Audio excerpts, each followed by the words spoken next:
See there? Omar know what one it is. Look like all your muscle done up and disposed now. So you might as well go ahead and drop it out. You feel me?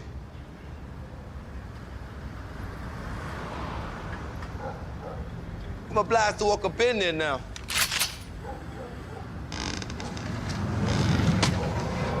When you walk through the garden,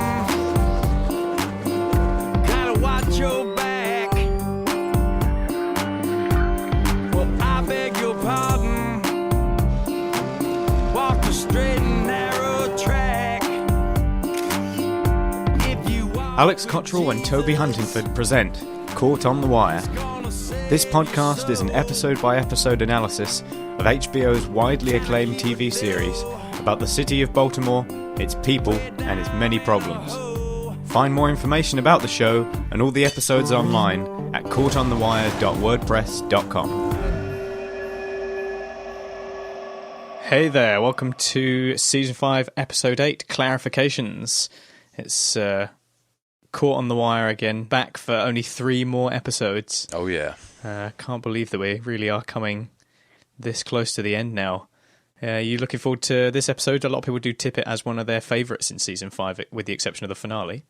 Yeah, I mean, it's an awful lot of movement in terms of the actual investigation stuff. All the stuff we've actually been waiting for is finally happening, and happening all in one go. So it's almost too much of a good thing, really. So yeah, I'm very much ready for this. Great. Well, I think we should start off with Listener's Corner, as we do have a few messages. Our first one is from a David Grattan, who is from Chicago.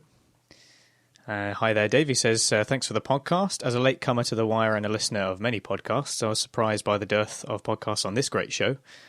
Just like social media, podcasting was a little too late for the show. I began watching from Season 1 this past autumn and immediately sought feedback in lieu of discussion, since I didn't know anyone else watching along. I've enjoyed your insight and was impressed with the technical strides that you made in the first season, as I remember one of you replaced your microphone and it made a world of difference.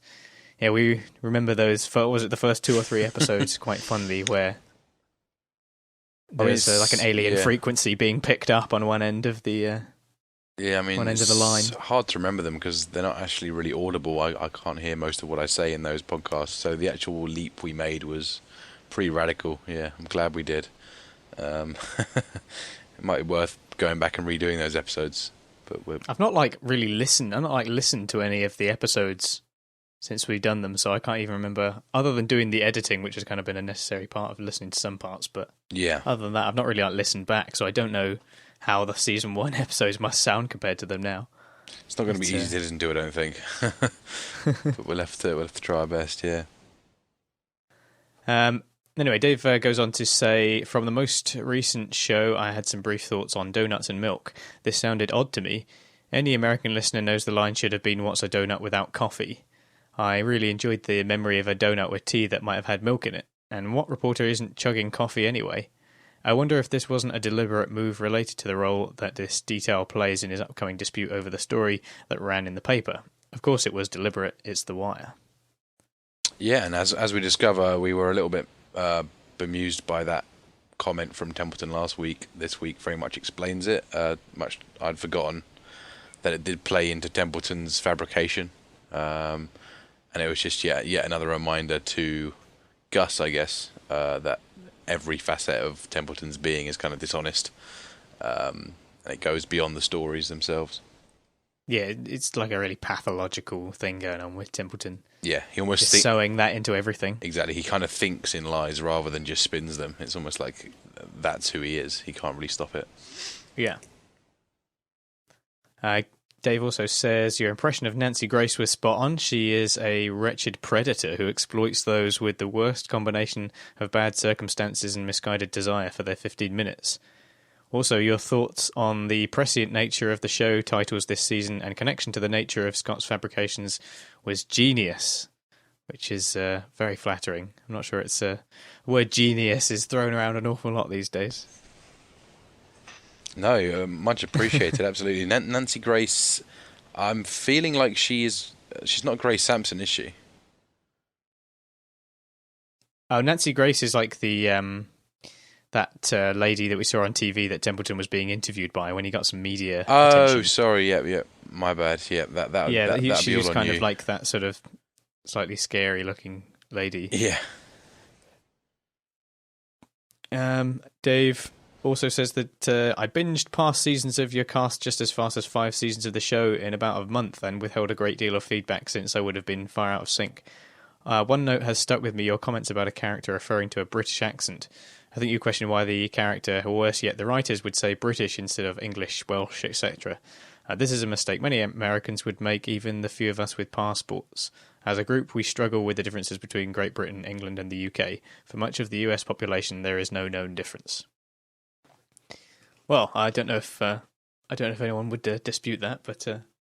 No, definitely. Did we bring up that at the time, then, that he just sort of says British without any... Yeah, he says English, British, Scottish, which obviously we thought was a bit strange because yeah. English and Scottish are part of British, so it's kind of redundant to have them both. Yeah, you'd have thought the refined Freeman might have a little bit of a...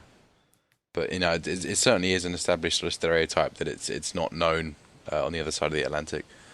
Yeah. All right. Well, I guess it's just as simple as the fact that you have the British Isles, and then actually it's not simple because you have the British Isles, you have Great Britain. It's pretty confusing. You have the United Kingdom of Great Britain of Northern Ireland, and then you have obviously the individual nations themselves: England, Wales, Scotland, Northern Ireland. Although Northern Ireland, the Republic of Ireland is completely separate. Like sometimes that's sometimes forgotten as well that the Republic of Ireland is completely separate. It's just like the bit of the top Northern Ireland. Absolutely, and sometimes you can get people that part call of the United Kingdom. Yeah, it does get very confusing, and often mistakenly people can call Irish people British, which is not the right thing to do. And Northern Irish is part of the UK, whereas Scotland isn't. I mean, there's so many different actual combinations here that it sort of warrants a podcast in itself. But yeah, I mean, we certainly can't blame the few odd Americans for getting it wrong.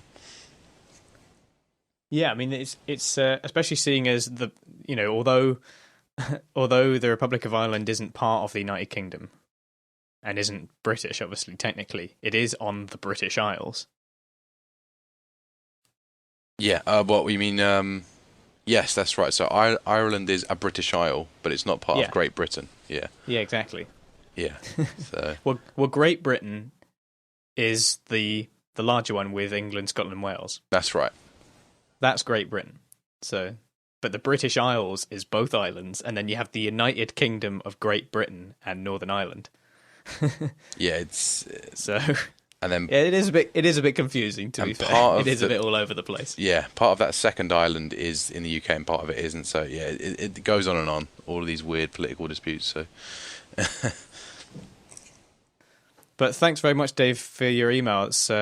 It's very saying some very kind things there, and we really appreciate that because that's just kind of why we do the show. We like people to be able to have their own thoughts on it and contribute, and we're just glad that people are finding it interesting and insightful because to us, we were just kind of, it makes me, as we get closer to the end, basically, I keep thinking about why we started the podcast in the first place. So I guess it was just to create it. It didn't, like he says, it didn't exist. There wasn't really a podcast for The Wire that was doing that episode by episode analysis, and that was why we did it. We just wanted to do it ourselves because it was the sort of thing we wanted to hear.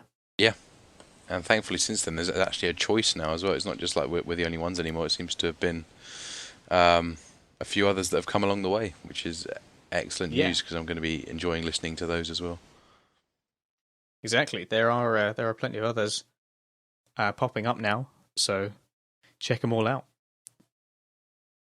So let's move on to our next email, which is from longtime contributor Damon. And he says, he poses us an interesting question about what was the general consensus on why Snoop and Chris, and everyone else for that matter, tried to hide the fact that Omar was calling Marlo out from him. We heard Chris say, "You didn't need that on your mind," but was that it? Why'd they shield him from Omar's threats?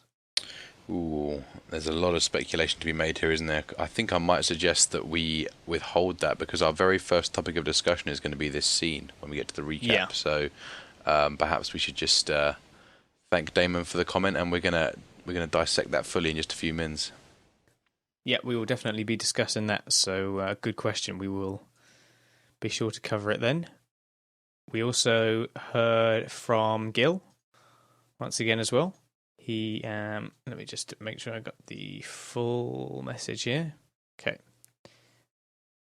He says, hey guys, thought I'd send along a couple of random thoughts since we are getting close to the end. First off, a few episodes back, you were pondering the appearance of two scenes set in the Caribbean in one episode, which is obviously Marlo going to the bank and Omar learning of Butchie's death. This is a very minor point, but you were jokingly wondering if maybe they were in the same place, and I know you like opening up the wider world of the show, so here's a little more info on those locations. And he's just providing some information on the fact that Marlo was supposed to be in the Antilles, or French Antilles. He says, I believe this is a tax haven with no laws requiring opening up bank account information to US law enforcement. However, I think that the scene was shot in Baltimore. I can't quite place it, but the bank exterior looks very familiar to me, and it looks like they sort of slapped a couple of palm trees in front of it and kept the camera angle from showing too much of the surrounding area. I can't say for sure, but it definitely looks that way to me. Omar, on the other hand, was in Puerto Rico, and that scene was definitely shot on location. It looks to be on the north side of Old San Juan, with the old fort visible in the background. I randomly happened to have been in that very neighbourhood many years ago, so as soon as they showed him walking down the street, it looked very familiar. And one other note, since I think you did guess that it might be Puerto Rico that they were both in, Puerto Rico is actually a US territory, so it wouldn't be a good idea for Marlo to hide his money there. That wouldn't do much good. The other pretty stupid thing I wanted to mention was how Detective... I don't know if this is Detective Much or Moosh. Detective Munch. I think it's Munch. I've never actually heard this before, so this is new to me. His appearance on The Wire ropes the show into the Tommy Westphal universe hypothesis, which places the show entirely in the imagination of an autistic child. I don't think you've mentioned this, but the idea is that the 80s TV drama St. Elsewhere ended with the entire series having been the result of a child's daydream. But since characters from that show crossed over onto other shows, those other shows must be in that imagined universe as well, and so on and so on. Not a very compelling argument, but the fact that Munch eventually gets roped into the expanding universe of St. Elsewhere is a major problem, since Belzer played that character on dozens of shows, including The X-Files, The Simpsons, and of course The Wire. There's more info on this nonsense here, and he links to the Wikipedia page. One last note that will help all of your listeners breathe easier. Ben Carson's presidential aspirations are essentially dead, since his flavour of the month surge in the polls is long over, and he's out of the running. Anyways, looking forward to the final episodes. I think you've given Season 5 a fair shot, and I agree with most of your assessments. So yeah, thanks very much, Gil. That's I don't know if you want to cover any of the extra parts in his message there. I've never ever heard of this Tommy Westphal universe hypothesis or anything like that. That's all completely new to me and is very bizarre. Yeah, it sounds fascinating. I mean, it sounds like such an in-depth sort of invention. So an autistic child's head. I'm going to have to read up on that because that sounds very fascinating. And that's, of course, in reference to the wink wink cameo to the Homicide fans last week in the bar, where we saw the guy who played Detective Munch in that show speaking about how he used to own his own bar. So that's clearly his entrance into that is it the Saint Elsewhere universe, or the well, Saint Elsewhere is appears to be like a TV drama from the 80s. I've heard of it. All I know about it is that it's like a sort of medical drama. Right. It's like based in a hospital or something. That's all I know about it. I've never watched it or anything. So this is all totally new to me. Okay. No, I think we'll have to do a bit more research and perhaps comment on it a little bit later when we've gotten our heads around it, because it sounds kind of crazy at the moment. That really, really good pickups on the French Antilles and Puerto Rico. So sort of forgot about the whole idea of the tax haven with the Antilles there, and then also the fact that Puerto Rico would be a pretty poor place for Prop Joe to advise Marlo to go and slash his cash if he is looking for that tax relief. So it makes sense that they're separate locations. I thought that they did a pretty good job with making the Antilles look pretty authentic if they did film it in Baltimore. They're obviously not using those same sort of far-reaching sort of scanning shots of the landscape, so it could easily have been filmed in Baltimore, I guess. But I think they must have sort of altered the colour palette to make it look all that sunnier and nicer and friendlier, I guess. So it comes across pretty well. I've definitely felt like I was in the French Antilles when they shot that scene, when it played back to me. Yeah, great stuff. I guess anybody who was concerned about Ben Carson's presidential aspirations will also hear that he's not doing very well now, apparently. I haven't heard much of him in regards to the whole American presidential campaign. It does seem to start like a really, really long time before there's an actual election. Yeah. It does seem that the campaigns, I got to say, in UK politics, like the campaigns are a good couple of just months, really, aren't they? really painful, and you kind of have to put up with it for a couple of months. But at least it's only a little while. Whereas it seems like in America it starts like a year in advance. It's pretty intense. Certainly take it very seriously. So yeah, it does make for absolutely fantastic political theatre. It's so entertaining. Yeah, I mean the amount Can't deny that it is just so entertaining. The amount of focus that the media over here has had on the theatre that is Trump is a small loan of $1 million. Oh, he's absolutely fantastic. It's so hilarious. Yeah.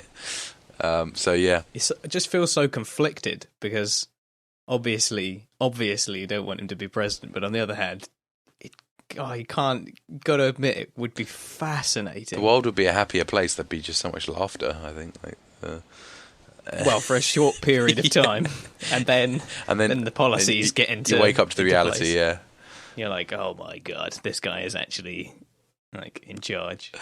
Well, I suppose to some extent. Oh jeez. Yeah, that would it would be fascinating. But let's not tempt fate. No, let's leave it be. Let's not Leave that jinx there. anything. Well, thanks very much for that, Gil. That's Yeah, absolutely. That's a great email. So lots of great stuff there to look up. I'll have to read that Wikipedia page and try and get to grips with this crazy theory. So we got another email here as well, all the way from Germany. I believe we haven't heard from this listener before, named Till Suring. I hope I'm pronouncing that right. They say, hi guys, thanks for the great podcast, which accompanies me for my 5th or so rewatch, this time in HD. It really has helped me seeing characters in a different light and appreciate how more deep this show is. Really great stuff. I came across this short article today looking at the Baltimore Sun webpage, and it reads like The Wire all over, with dope on the table, enforcement strategies, limited resources, etc. Just thought it was interesting as it shows that the issues still appear to be the same as depicted in The Wire. Keep up the good work. And he links to the Baltimore Sun website with the headline, Amid Shift in Drug Strategy, Police Bust Northwest Baltimore Heroin Operation. And there's a big video, and the immediate shot of it is that sort of table filled with money and guns and drugs and just, it's just booty. It's like pirates' booty, basically. So yeah, it certainly does look like not a whole lot has changed, but then again, this is just one story, I guess. So yeah, it's not all that impressive either. But yeah, absolutely. But thanks very much for your email. Glad got in touch just before the end. All right. So I think that's all our emails. Okay, that's our mailbag empty. Shall we pop over and see the mammoth? I always say it's a mammoth recap, but this time we actually used the Wire wiki page. See, you gotta do your house. The boy who cried wolf kind of situation here. You've just called it mammoth too many times, and now that it really is an absolute mountain. I think it's only when we look at the podcast app and see that it has a 3.5 hour running time that we'll realise how long this is. But this is the longest recap in the whole show. The following two have nothing on this one. So I've done my best to whittle this down.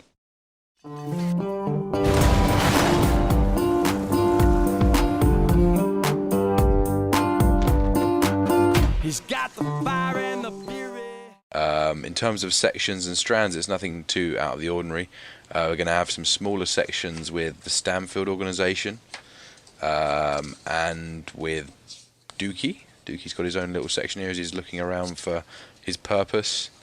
We're also going to spend, There's a lot going on. Those are the two little sections. We're going to spend sort of a fair bit of time with Omar this episode, and with the politics, and then also with the paper, the Baltimore Sun, and then we have our two big sections, the Homicide unit, which we're going to double up with the Western District as well, and then also the Stanfield investigation, which we're going to double up with the Clay Davis investigation as well. So it's going to be pretty hefty. I'll kick us off with the Stanfields. You know what we're going to have to do, don't you? What's it going to be? We're going to have to do more with less. Oh dear. I think we're going to have to do less with more. We're going to have more to discuss, but less time to do it in. So, well, that's a matter of perception, because I was thinking on doing more with the reduced amount of time we have between the recap bits. Yeah, no, it's true. Again, we're going to have to really make every second count here. All right, well, let's get into that recap then. Let's bounce straight in on this fairly digestible first section, which Damon will, I'm sure, be looking forward to our discussion on it. It relates to his point. So, Michael Lee meets with Chris and Snoop to report his confrontation with Omar. Michael tells Chris that he was lucky not to have been recognised from Monk's apartment and claims that he tried to keep looking away from Omar. When asked what Omar said, Michael relates Omar's promise to kill Stanfield Muscle and his claim to have killed Savino Bratton, and asks if Savino is dead. Michael presses on and wonders why Marlo ordered Junebug killed over rumour when Omar is getting away with much worse. Snoop gets angry and tells Michael that they will catch Omar.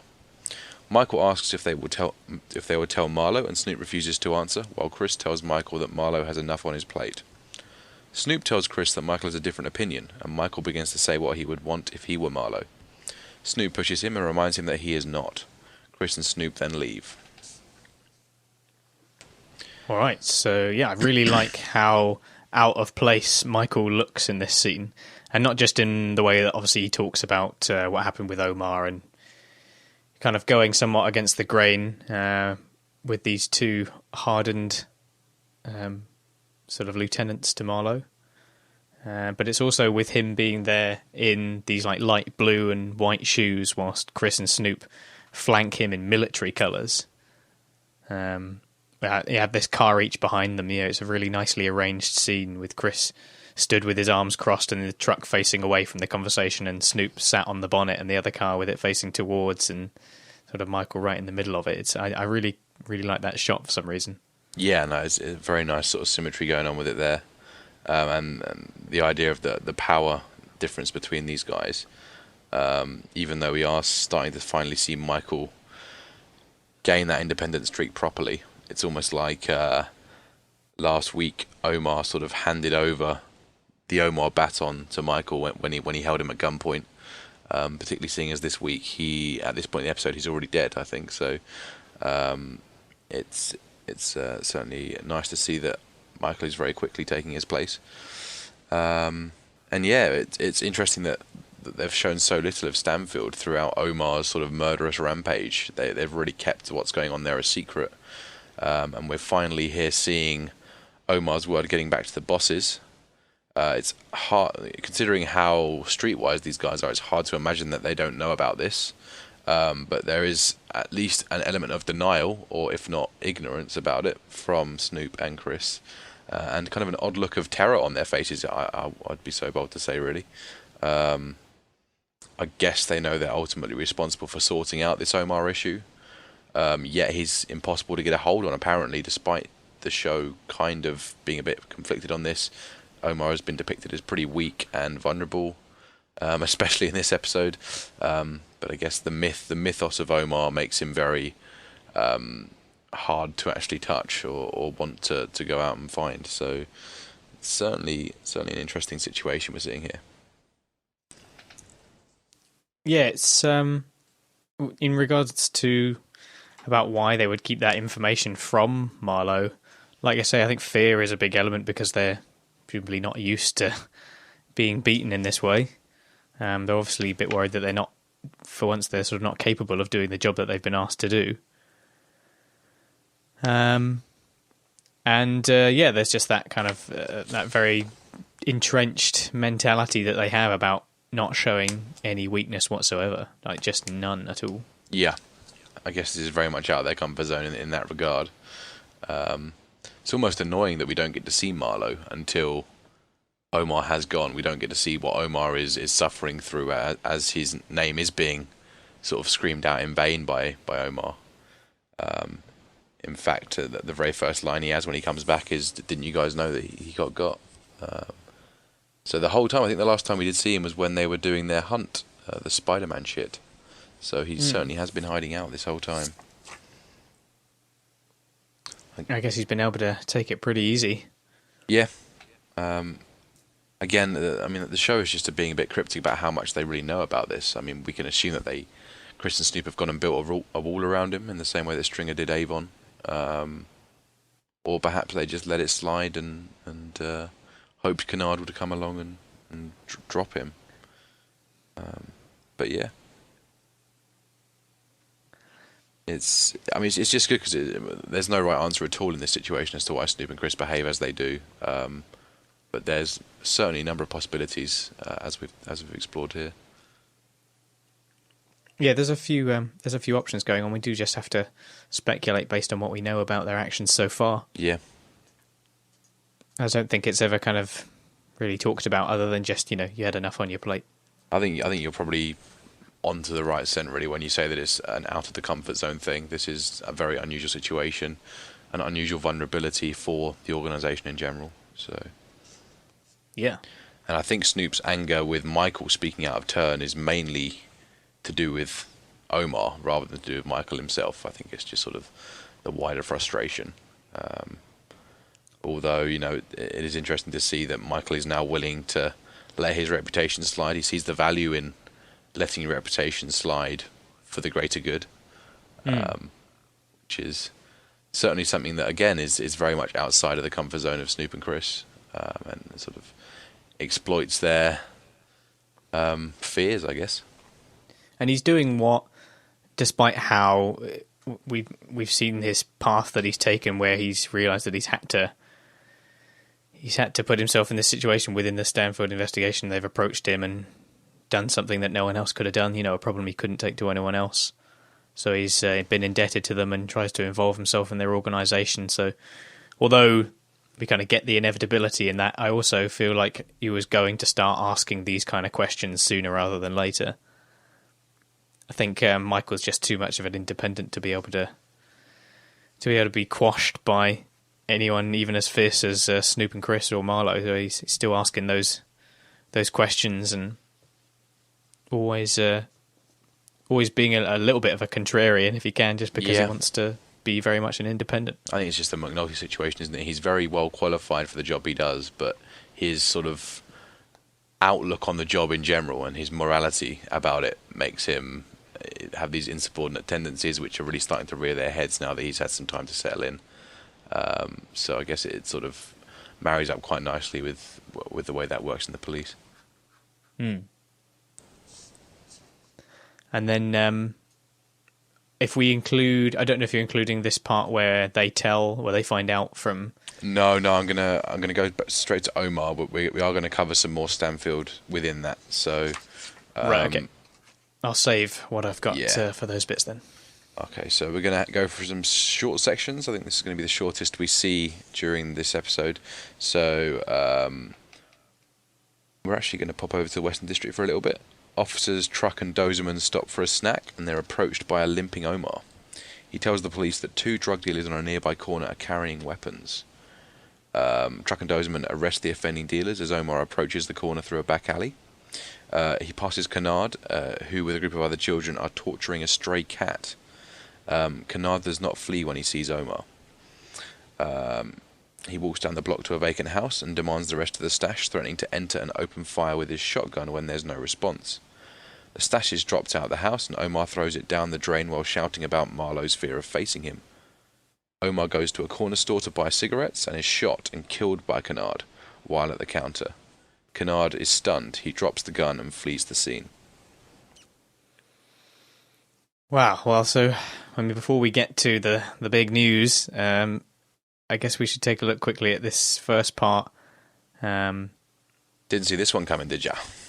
Yeah. Just first off, this whole strand in general with Omar. I mean, obviously it's a a great performance from Michael K. Williams. He really does leave, for example, a really pregnant pause before his Marlo Stanfield is not a man for this town. You know, it's really quite a powerful, desperate performance going on there, which is great. The first part where we have Truck and Dozeman in that shop, I like the subtle shot of Omar approaching in the side window. You can see him approaching just before he actually gets to the car. Yeah, it's really cool, isn't it? Definitely. And again, these guys just don't seem to have a clue who he is. He's only really known to the veterans who keep their eyes open on the street. And yeah, it's sort of just we see Omar's final minutes here. It's certainly a bit of a strange way to spend his last few hours. He sort of runs around seeming to have lost purpose. Although we do eventually find out that he's got this sort of list of lieutenants on him, and I guess he seems to have lost that drive to really work with that. He's sort of huffing and puffing and quoting nursery rhymes, and it's I mean, it's fair to say that he's succeeding at making Marlo look pretty weak at this point. He's certainly shouting very loud about Marlo's chickenism, if that's a word that can be used, but. Yeah, it's certainly an interesting way to sort of spend his last few minutes on the show. Definitely. It's as if Canard weren't distasteful enough. Obviously, it leads to not only the death of one of the show's most beloved characters, but also just before that we see him torturing some poor cat, which is just rubbing in his evil. Certainly not afraid of Omar either. Yeah, unlike everyone else, it seems. Yeah, it is a real sadness. It reminds me of that scene in season 4 where Cutty is driving around looking for the kids to bring in for their registration tick box exercise sort of thing. And he just finds the kids throwing bottles against the wall because they have nothing better to do with themselves. And this is sort of the next step, isn't it? It's just the ultimate sort of lack of structure in your life, and the mutilation noises alone from the lighter fluid on that cat are pretty horrific. I can only imagine the next step. So there was that. So yeah, that's pretty nasty stuff. Definitely. Canard just this he's almost like the boy from The Omen. He just is the devil. Absolutely, yeah. I mean, Omar's voodoo does not work on him, does it?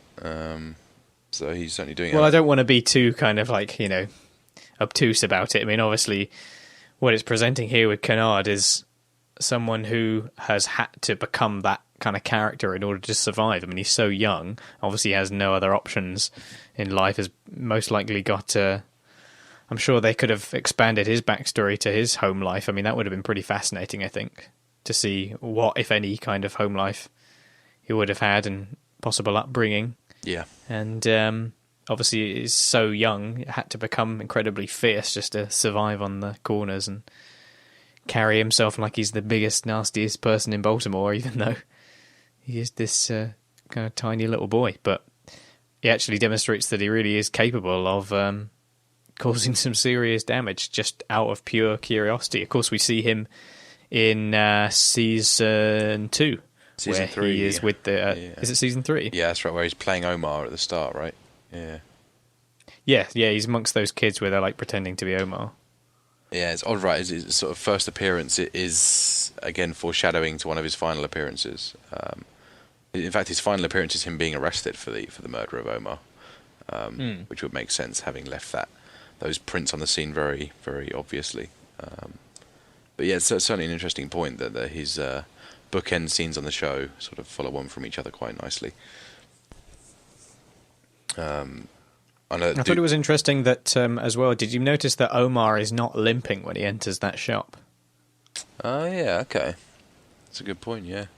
When he enters the shop, he doesn't limp. He kind of walks easily to the counter.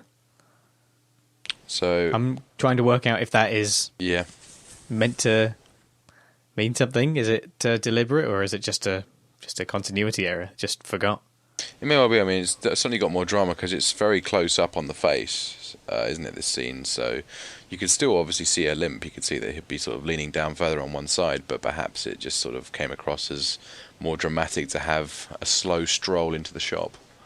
Yeah, and unless he's pretending to limp or exaggerating the limp for dramatic effect in the street, I don't see how that would necessarily help him out in terms of, flying this black flag against Marlo. But yeah, it's hard to think of anything that would make it successful as a deliberate choice. But yeah, it's just a bit unusual to spot that and be like, oh, he's kind of striding in quite confidently. So yeah, and they of course go for the most mundane death possible. I mean, yeah, he didn't die the way he lived. He had this larger than life world about him, and he died in the most inane and kind of frustrating circumstances. Yeah, and it's not even the circumstance itself; it's the way it's filmed as well. I mean, Marlo's final seconds on the show are a close-up of Marlo's face from behind the glass of the shop.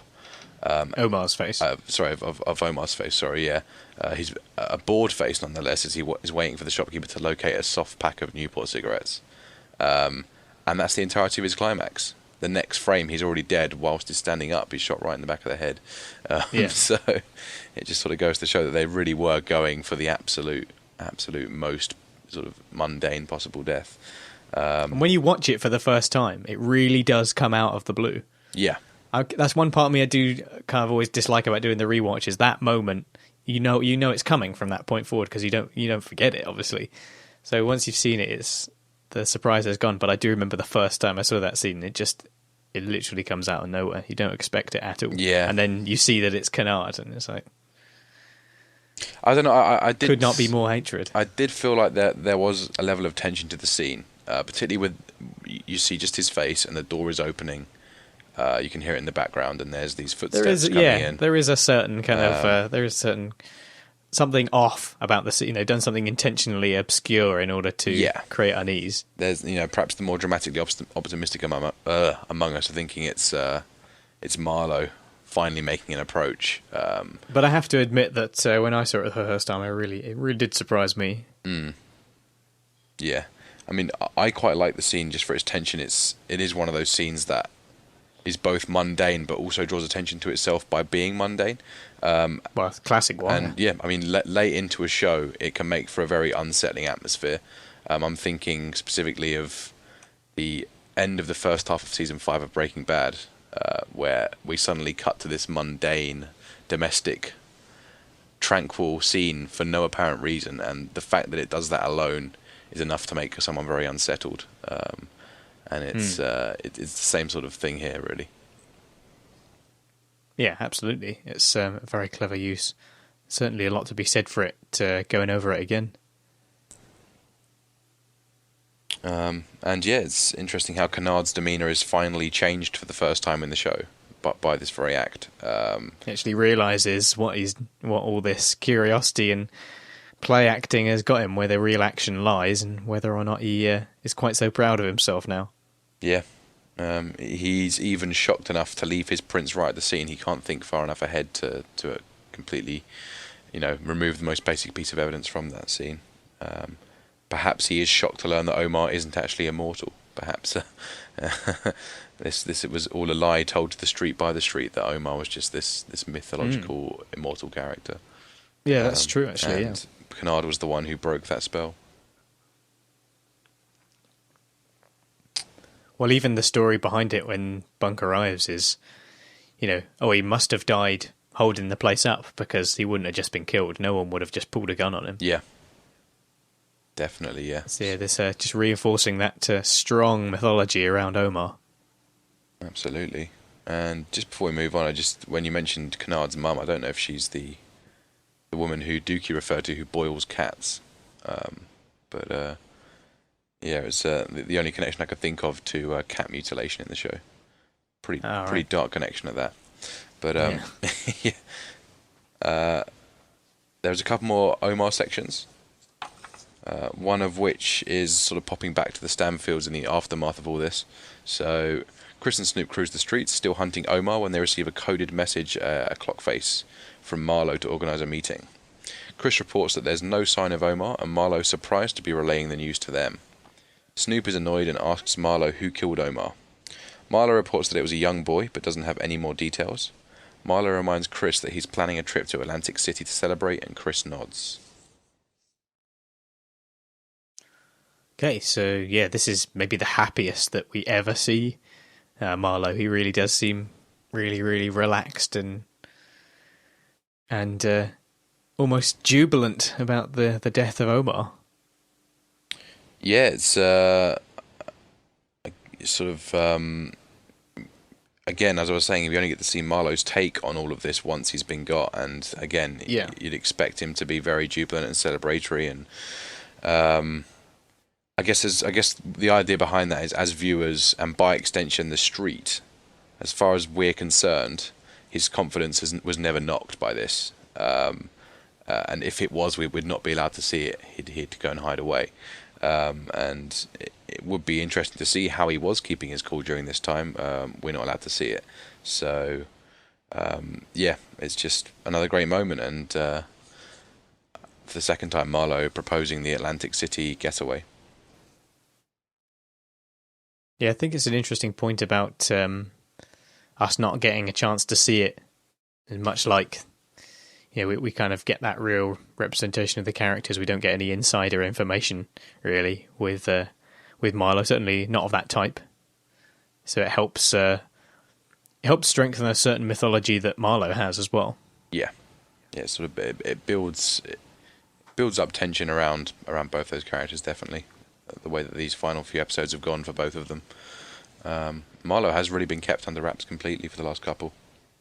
And that could also contribute to the anxiety that Chris and Snoop have about the whole situation, or certainly had about the whole situation, because perhaps they haven't seen any reaction from Marlo either, and to them that is bad news. Oh, definitely. I mean, it puts all the pressure on them, doesn't it, that they should be doing something now, or our heads will be off. So, yeah, it's again a very interesting mystery as to what's been going on with the Stanfields recently. Lucky bitches, they don't actually have to worry about it now. It's just getting easier and easier for Marlo at the moment. Yet again. Obviously, things are going to turn very pear-shaped next week, but for the moment, they're back in sort of the God mode, as it were, their sort of default setting. And we do get to see the clock faces come through in the natural habitat for the first time, I think, very briefly on Chris's phone. So it's pretty cool. Yeah. And this is the final scene of the episode, very short. At the close of the episode, Omar's corpse is at the morgue, being processed by the medical examiners. One of the staff notices a tag which lists Omar Little as an African-American male on the bag for a Caucasian dissident who lies adjacent to Omar's body. The assistant medical examiner realises the tags have been confused and puts the correct tag back on Omar's corpse before sealing the body bags. So what did you feel about the significance of this final scene with the switch tags? Obviously this is a big, well, not a big, but a goodbye for Omar. Maybe just adding a minor detail to this character who had a larger than life persona and still ends up in the kind of mundane death and being involved in some small error when his body is actually being dealt with. Just I suppose it's just providing a macro look at his final moments again. Yeah, it's certainly there's obviously a very big attempt for symbolism here. It's quite a nice ending scene, as well as you say, being that final send off. Omar's not in the right environment to get a detective's wake, as some of the characters do, but this is the closest we're going to get. I honestly didn't latch onto anything particularly concrete for this, though.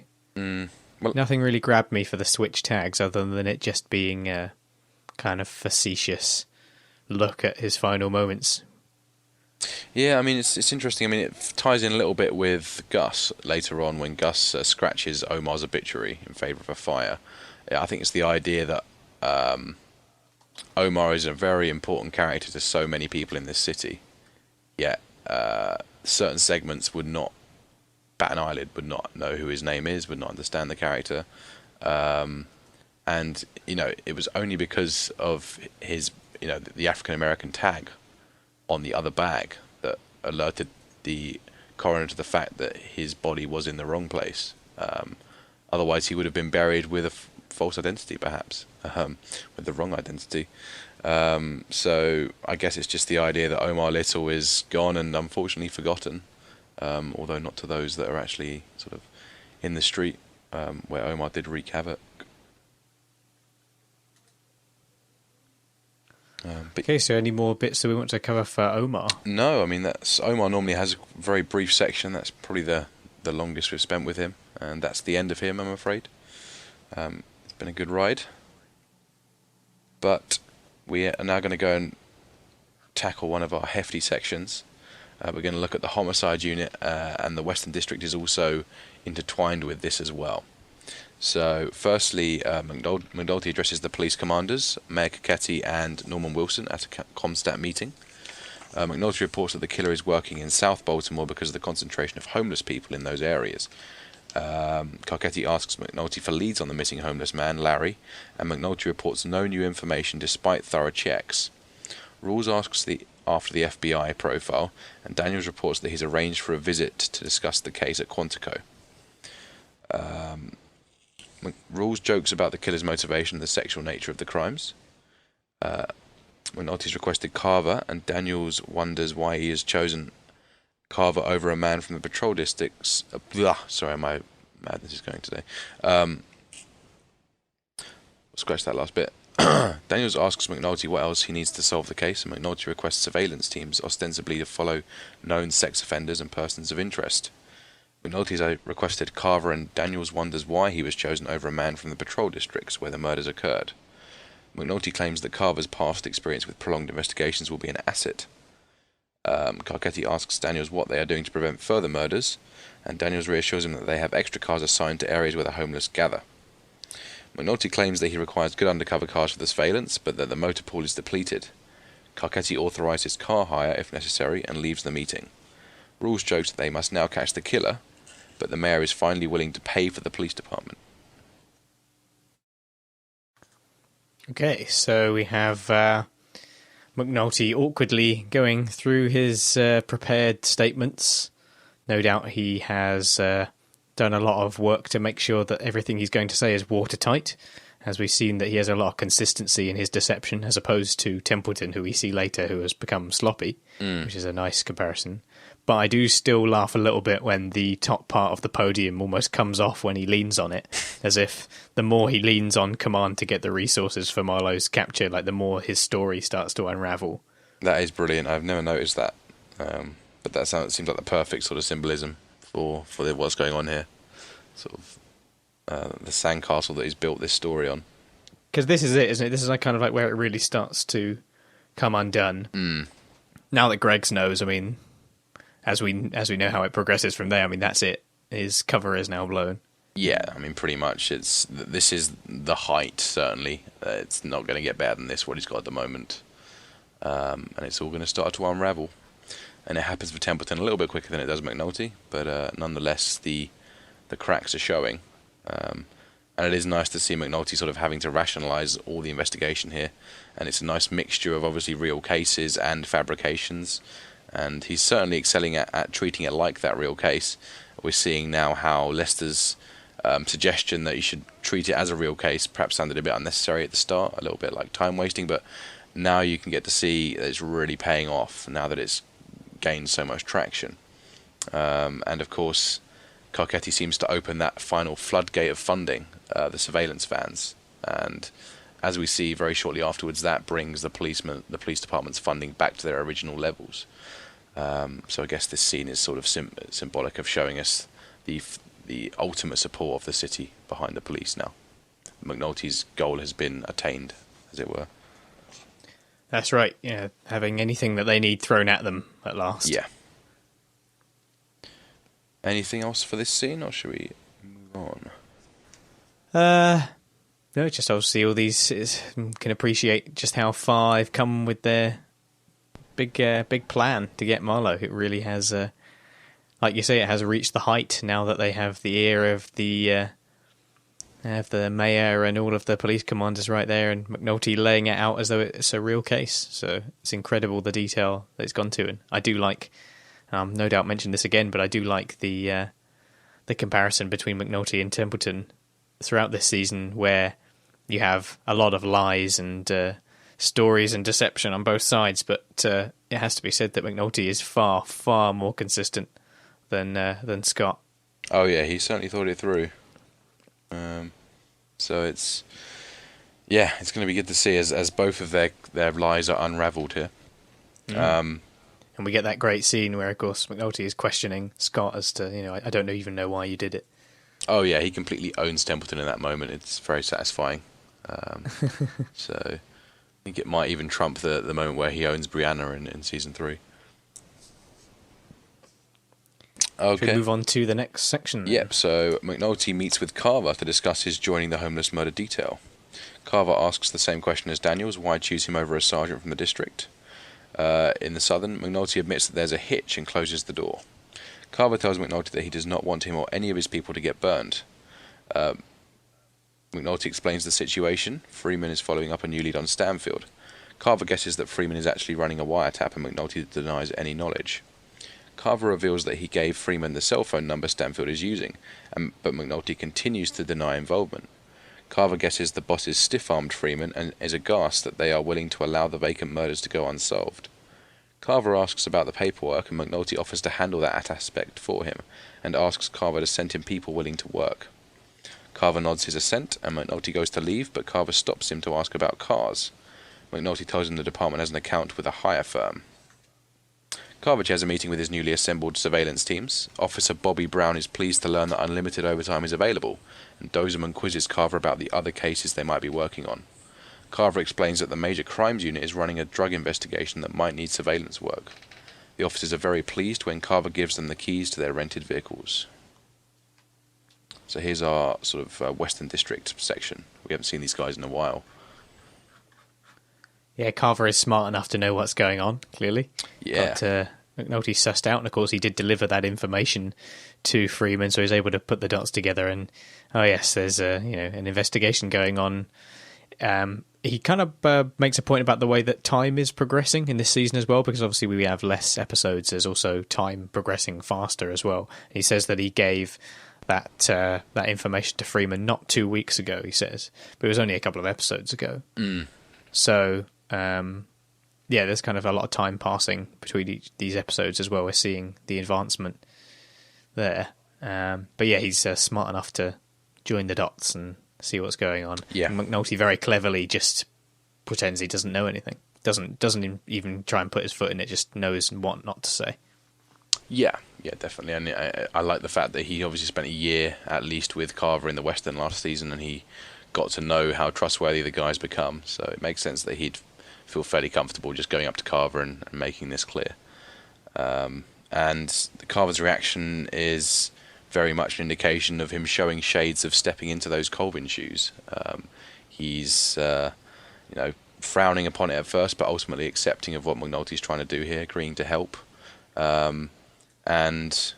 He's sort of looking at the alternate ways to sort of go around this broken system. He's certainly looking outside the box, unlike his subordinates. And considering as well that McNulty's been there for a very long time and has no doubt become accustomed to all the things that one can say or do that would get the attention of the bosses or cause people concern or make them suspect their actions, especially with someone like McNulty who is has a bit of a profile for causing trouble, and he's got very, very good at knowing how to avoid getting into that for the purposes of this case. Definitely, yeah. And this scene in general really flies the flag for those positive aspects of what McNulty is doing. Particularly the really uplifting look on Carver and McNulty's faces as they both see or hear that the resources have come back in terms of sort of all the rental cars they need or the unmarked cars. It really does mean a lot to these guys what McNulty's managed to achieve for them. So, again, just making sure that they balance those scales. And then, of course, we have the scene where the Western boys are ecstatic, and we don't get to see much of the Western District this season, but obviously we saw them once before in the very first episode, More with Less. And I guess both of these scenes are used to balance a set of scales. They're used to symbolise the wider department response to the current funding. And obviously, in the first episode, we've gone from anarchy back then to sort of extreme motivation now, and it's all to do with the amount of money the department's getting, and that's happened over the course of sort of 7-8 episodes. So it's been quite a task getting them to this point.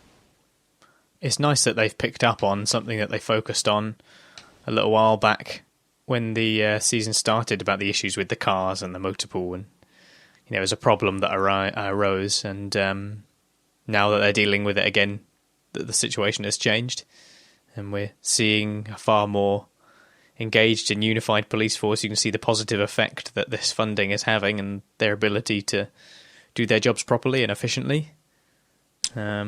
Presenting, how the effect that it's having. I mean, it's certainly a very positive scene in its tone, but it's not shying away from the negatives. Unfortunately, most of these guys are kind of abusing these resources. I mean, instantly Dozerman is saying, I hope we never catch this goofy motherfucker because I'm enjoying the gadgets too much. The attitudes of some of these policemen to the resources are completely disconnected from the work that the resources are trying to achieve. And it's about the personal enjoyment, basically. I mean, Barlow's the same. He wants to use his to go on a golfing weekend. So you're never going to get it perfect, but I do like the overall positivity. And, of course, they're going to blend it in with some slightly more sort of dysfunctional stuff to give it a bit of balance. That's true, yeah, that's true. They do present a couple of instances where people abusing the system, like you say. Yeah. And it's also nice that, I don't want to go into it too much until we actually get to this scene in question, but there's an example later on where that obsession with the gadgetry and exciting kind of technology and fancy new cars that they've got actually serves as a distraction from what presents a real solution in the case for Marlo Stanfield. Yeah. Courtesy of Sydnor. So obviously that will become a little clearer when we get to that section. Definitely, yeah. Definitely. So, all right. I think that covers the Western. I guess the ultimate thing is Bobby Brown is saying, who cares what we work? We need the money. So they've finally got that covered. Yeah. Let's move on to some stuff with Bunk. So in the Homicide unit, McNulty discusses their new recruits with Freamon over the phone. Bunk approaches McNulty with a request to sign, but cautions McNulty not to revel in the moment. Bunk takes the request to the crime lab and delivers it to the supervisor, Rob Lowenthal, claiming that his investigation is now tied in with the homeless murders. Lowenthal agrees to prioritise the DNA matching on Bunk's case. Kima tells McNulty that they need to get on the road to Quantico. As they leave the office, she asks if he has used the profiling team before. McNulty remembers one instance but derides the usefulness of the process. Greggs wonders why they're going if it's not useful. McNulty says they're doing it so they can report that they have done it. Greggs and McNulty discuss their relationships on the way to Quantico. McNulty asks Greggs if she misses her relationship with Cheryl. Greggs admits that she feels responsible for the end of it because of her infidelity, but states that she does not miss it. However, she does feel a connection to Elijah. McNulty says that kids are great. Greggs agrees before asking him about his relationship with Beadie. McNulty recalls Bunk telling him that he's no good for people back from season 1. Although Greggs does try and soften it by asking him about drinking. So there we go, just a little bit of office stuff and a little bit of reflecting back on the olden days with Greggs and McNulty. Bunk does seem a little bit more forgiving towards Jimmy now.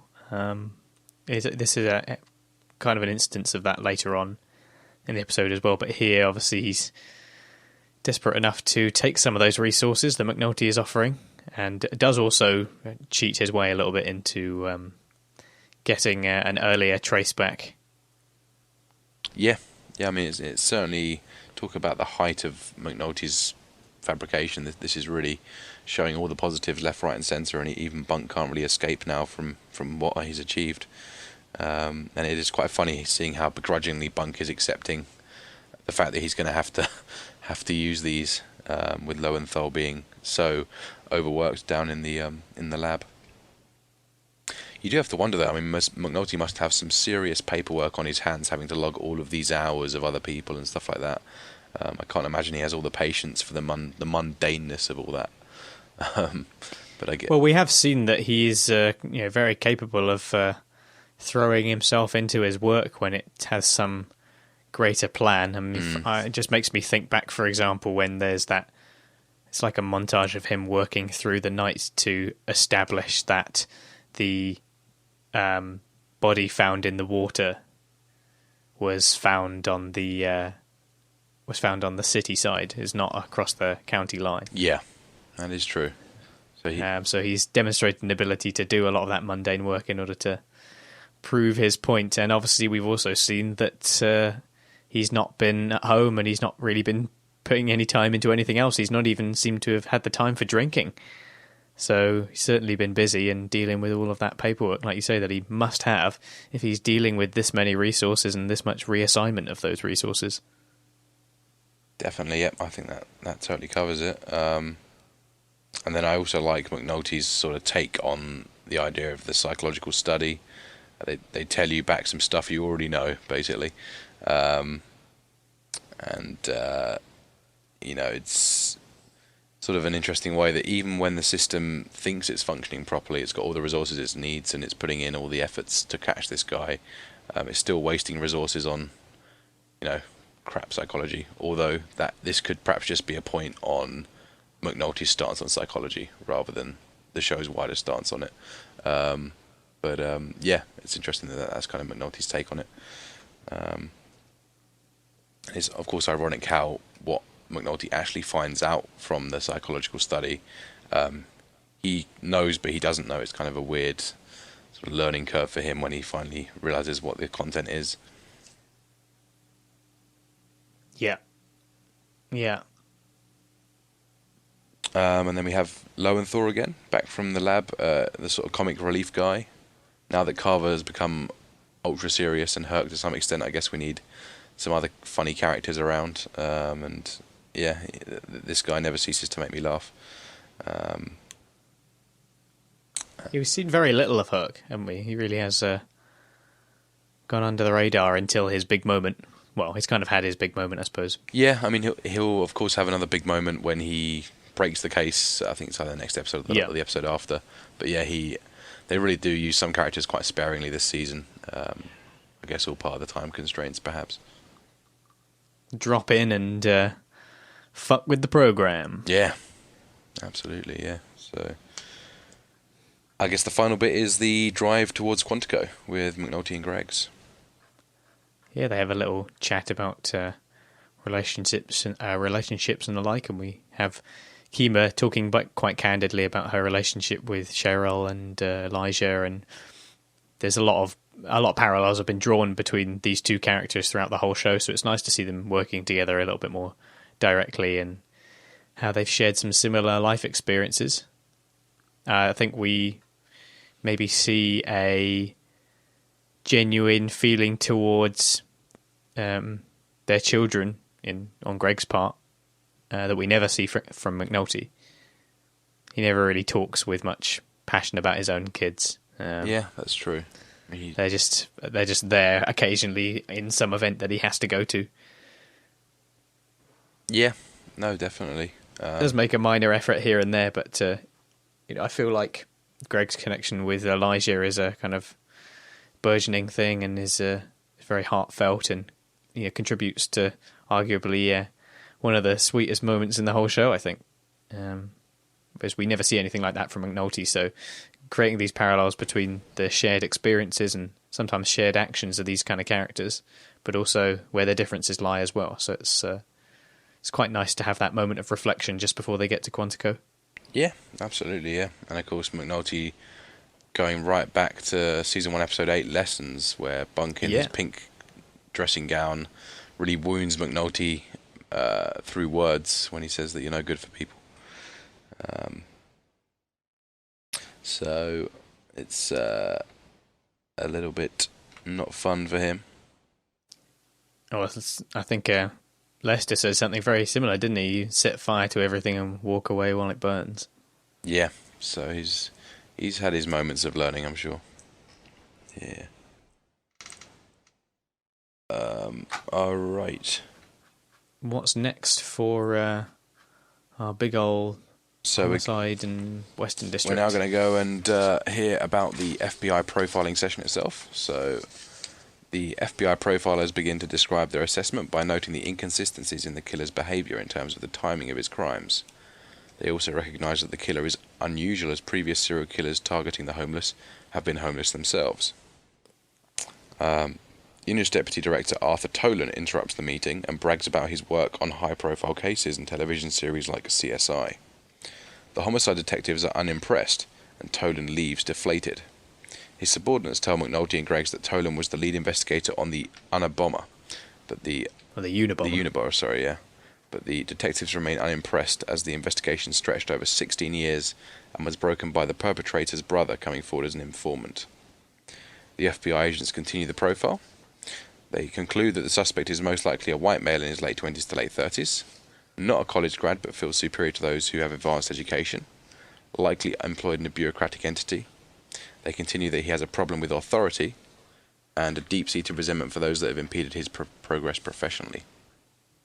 The suspect is described as struggling with lasting relationships and potentially a high-functioning alcoholic, with alcohol being used as a trigger in the crimes. Finally, they speculate that the suspect's apparent resentment of the homeless may indicate a previous personal relationship with a homeless person, or the targeting may simply be an opportunity for the killer to assert his superiority and intellectual prowess. As they leave, Greggs asks for McNulty's opinion, and he tells her that the profile is in the ballpark. So before we deal with the somewhat amusing moment of the description of the killer, I did feel that this bit with Arthur Tolan, this guy that comes in, it's just a bit odd. He just interrupts the meeting to say that he's been on TV and written some books and then leaves. I'm not really sure if this is trying to present some satire on the kind of characters that you occasionally see in these kind of institutions. I wouldn't really know, but it doesn't really come across well. It feels a bit awkward and thrown in. It's not very crafted. The guy doesn't seem to come in to do anything else but serve as that satire and then leave again. So it just feels a bit kind of fumbled. I mean, he's coming in under the pretense that he is the boss and he's sort of paying his respects to these detectives and sort of checking up on his subordinates as well. But I guess the reason that the scene feels so weird is because it plays out unconventionally. If Kima and Greggs were conventionally polite, they'd sort of nod and smile and say, "Oh, hey, that's great. What, tell me more." And it would come across, I guess, natural in the context of most television. Perhaps in The Wire it would still feel a bit weird, but because there's so much frost, and of course it completely took the boss by surprise here, so much frost from the two of them, it really does become incredibly cringeworthy. And yeah, it sort of completely descends into a very head in shame walkout, really. It is certainly a bit weird. So he comes in and does that. I guess they're trying to pick a sort of establish the difference between that fictionalized, sensationalized sort of media entertainment world of the police and then the reality of it. And then sort of Greggs and McNulty's reactions are great at doing that. Yeah, they do kind of provide that so what kind of look. Yeah. And then this Tolan guy gets backed up by the other investigators, and they're sort of like, he used to work on such and such programs. And it's like, yeah, okay. So back to this serial killer. Yeah, it's so weird, isn't it? So yeah, it's a very, very strange scene to kind of include that. Anyway, so we find out that Lester was right, and that McNulty does indeed learn a little something about himself. I think this is maybe a little bit of hard truths coming and knocking for McNulty, hearing all of these things about himself, and I think having the situation and the case presenting to him in a rather harsh light, and it is hard truths. Don't think that's quite like the way he wanted to hear it, and over intellectualizing it and wanting to come across as very impressive. And he indeed talks about thinking of himself as the hero. Yeah. So yeah, this is a bit of a wake up call for Jimmy, I think. This is certainly one of those moments. Yeah, I think there's a few moments this episode where he feels like the hero and is very suddenly deflated. And I love the way McNulty's face shifts from sort of skepticism at the start through to embarrassment and then anger as he realizes that he really is that serial killer. And as you say, Lester was right the whole time. So he can't really be so skeptical about Quantico psychological study anymore. That's right. That's the other element, isn't it, as well, is that it is actually a very good kind of profiling of McNulty. Exactly. And for all of this kind of like, oh, it's just a load of bullshit, that actually turns out to be really accurate and really telling of him. It insults his sort of perceived intelligence, doesn't it, really? So it's fantastic. And it is interesting how, I guess in some ways you'd be thinking it would be so farcical because this is something I've invented. There's not actually been anyone specifically carrying out this behaviour, so any profile they come up with is obviously just a lie and just exposes the lie that psychology is. And on the flip side, the fact that it so accurately does nail McNulty, you just do have to congratulate them completely. Just a very well crafted scene with albeit a strange little interval in the middle, as we discussed. Yeah. Okay, shall we move on to the next bit then? Yeah. So, back in Baltimore, Bunk is called to the Omar Little shooting scene by Ed Norris. Women in the crowd outside are speculating that Omar was shot trying to rob the Korean-owned grocery store. Crutchfield is also at the scene and tells Bunk that he should have let him give Omar the years in prison, as he'd have been better off. Bunk glares at Crutchfield before assessing the body. Crutchfield admits that he thought that Omar was killed professionally, but that the store owner witnessed the shooting and described the perpetrator as a short adolescent with a big gun. Bunk notices that Omar's weapons are gone and asks if the perpetrator robbed Omar. Norris explains that the young hoppers took souvenirs from the body, including the weapons. Bunk notices a piece of paper and picks it up with Crutchfield's permission. It's a list of personnel in Stanfield's organisation and their corners. It includes Marlo, Chris, Monk, Cheese, Snoop, O-Dog, Savino, Cherry, and Vincent. Savino's name is crossed out. Bunk looks at the body and speculates that Omar was back on the hunt. When McNulty returns from Quantico to an empty house, he finds a note from BD that reads, "Jimmy, one possible future. Be back tomorrow or the next day, or not. Think about it. B." McNulty is horrified as intended. So, Bunk obviously turning up on this this crime scene, discovering Omar's almost like Omar's betrayal, I suppose, as he comes back around with that note and all the locations that are on it. Going back, he realizes that he was going back on his word, and that, of course, acts as great information for the Stanfield case as well. This note that he finds with all the information on corners and who is involved. Yeah, it's cool to see Crutchfield still a little bit bitter about the Omar intervention last season, and he's got his chance now to rub it in. Nice little reminder of that. Yeah, Bunk's having to do quite a few begrudging sort of facing the facts this episode. So got to have a bit of troubled mumbling. And despite all his moral high grounds he's had over the past few episodes, he is sort of having to sort of stick with a lot of it this week. The list of lieutenants with a couple of additions, Cherry and Vincent, who aren't so close to the show, I guess. And interesting that Michael's not on that list. I guess he's perhaps not a lieutenant, but he spends so much time with Chris and Snoop that you'd have thought he must have had some sort of role involved in this. I guess Michael is very lucky that he was seen on an innocent corner last week by Omar, so perhaps nothing more was thought of him, and he wasn't put on that list.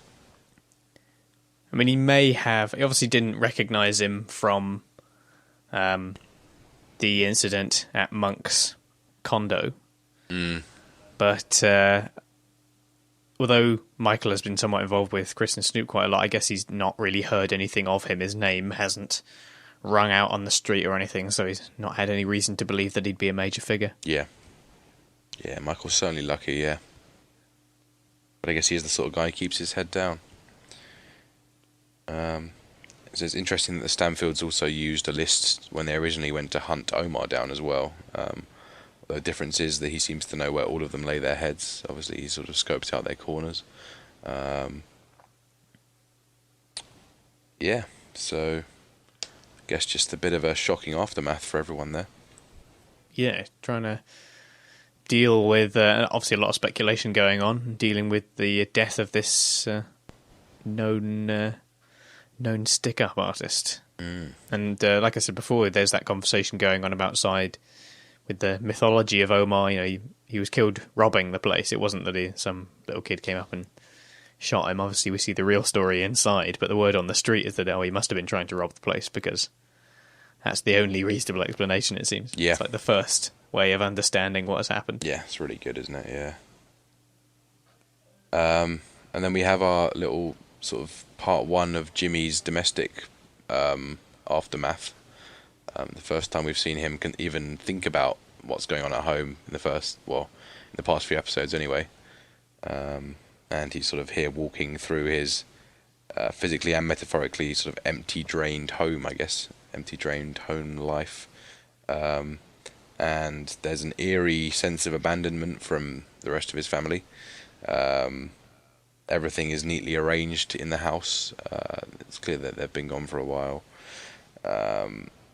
And yeah, there seems to be sort of one final appeal to McNulty on that notepad. As there's no other way to really communicate with him, she's going to have to write it down and hope he sees it. Yeah, obviously hoping that he will actually come back and see that. And yeah, I do like the way, like you say, it's actually and metaphorically empty family life and complete lack of presence. Yeah, and there's sort of now they're returning the favour. Yeah, definitely. Yeah, as you'd expect, and you do have to wonder how long that note has been there. I'm sure McNulty is considering quite how long. I'm sure he's not even aware of how long this has been going on now. He's been so focused on it. And as you say, well, it says be back tomorrow or the next day, and I don't think there's a date on it. Well, and then it says, so I guess, yeah, and then it says or not, so it's sort of a suggestion that I'll be back at some point. Yeah, but I mean, it's certainly ambiguous as to exactly how long it's been there. Yeah. So it could have been. I mean, at most, it's probably going to be a few days, especially seeing as she turns up like the next day. Yeah. So, but yeah, it's certainly not clear exactly how long it's been there, and everything is very neat and tidy. It does feel very deliberate, like you say. Yeah, it's all there to sort of maximise his. Hopeful, sadness. She wants to carry out some revenge on him, I'm sure, for what he's put her through recently. And give him a bit of a realisation as to the impact of his actions. And, obviously it's not going to be them that's not going to be there. He's not going to be able to come back to a house because he's just not going to have that as a place. Yeah. Okay. We have just two more sections in this strand. So Lowenthal calls Bunk back to the crime lab the next day. Reports are matched to Chris Partlow from DNA found on Devar Manigault's body. Lowenthal tells Bunk that he recognises the name from the vacant murders, but it's aware that there's no real link to the homeless killings, and warns Bunk not to play him again. Bunk delivers Omar's list to McNulty and tells him about Omar's death. Bunk tells McNulty that Omar was hunting the Stanfield organisation and offers the list as payback for McNulty's assistance with the lab. McNulty asks Bunk to hold back on the Partlow murder warrant to allow Freamon to make a break in the Stanfield investigation, and Bunk reluctantly agrees. Bunk tells McNulty that he made his case the honest way, and McNulty claims that without the fake serial killer, Bunk would still be awaiting the lab work. Ray Barlow approaches McNulty to ask for money to pursue an out-of-town lead over the weekend, based on a similar case in Carolina of a murdered transvestite. McNulty notices differences in the evidence and refuses. Barlow admits that he really wants to travel for a golf game, and threatens to expose McNulty if he does not grant the funding request. McNulty therefore hesitantly agrees. McNulty readies to leave the office when Greggs comes in carrying a pile of paperwork. She's planning to spend the evening working on the serial killer case and reviewing the files on known sex offenders. McNulty pulls Greggs into an interview room and comes clean about making up the serial killer. Greggs tries to tell McNulty he cannot carry on with this plan, but McNulty tries to reassure her that it will all be over soon. McNulty offers Greggs a share of his resources to work her own cases and then leaves. So, we have Ken finally delivering the goods in what seems like a very short space of time as well, really turning around, and thankfully it was the one that was really worth it as well, DNA evidence that really would have made a difference. And it's official, Chris Partlow is down. They have a charge on him when they want him, and he's going to go to prison for a long time. Yeah, it's a moment of victory that is not, not really played out like one. That it doesn't really offer much of fanfare in the way that the scene is presented, but it is a major victory. Just hearing those two words, Chris Partlow, that's it. Yeah. And it's also worth noting for Bunk that despite all of the talk that he had at the beginning with McNulty about how terrible this all was and how he needs to change his mind, he is now complicit as well. He's used the resources that McNulty's got hold of and has broken a case with it as a result. Yeah, I really like the fact that McNulty sends that back at him. It really does sort of make you realise how complex the whole issue is, and that McNulty has a much better case for what he did than sort of it appeared when he started. And yeah, Barlow being a real arsehole really, threatening to expose McNulty here, and it makes sense that he is typically the one to play this sort of trick. He is the most sort of apathetic and lazy detective we've seen of the bunch, and they always pull him out for these sort of scenes. Yeah, he obviously claims that, what is it, if anyone picked up a phone around here, your shit is critically fucked. Yeah. So, yeah, just playing the old blackmail to get his, what does he want, he wants to play a game of golf somewhere. Hard to get golf course, hard to book golf course, yeah. So 2 nights in a road car as opposed to a car for some other kind of transportation system. Yeah, awful really. Yeah, so this is a scene where one of our protagonists sort of makes a big mistake when McNulty takes Greg's aside. You can totally see why he did it. He must be feeling really pained having seen what Greg has gone through, particularly when she was having to interview all of the family members and stuff like that. But interesting that they layer all of the scenes where our protagonists make these mistakes together. So McNulty does it with Greg's. Immediately before that, Dookie meets the Araber, who is his gateway to a life of drugs. Immediately after that, Carcetti makes a deal with Clay and Nerisse over the PG County race card stunt as well. So that ends up messing him up later on as well. So we see 3 of our protagonists make sort of, at the time, what appear to be shrewd moves, but actually turn out to be really, really crippling mistakes that actually completely change their fates on the show. All within the space of 3 scenes. Yeah, that's interesting. It certainly turns out to be a bad move for McNulty here in the end, and Greg's is not going to be persuaded.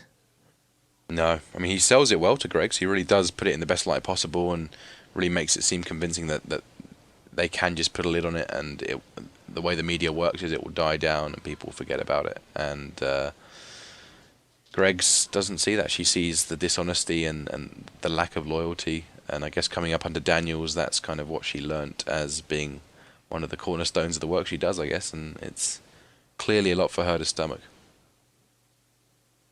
And McNulty using his classic, I have a lot of work to do, so I'm going to leave before hearing whatever it is you might be saying next. Yeah. Ignorance is bliss while I'm doing this, basically, yeah.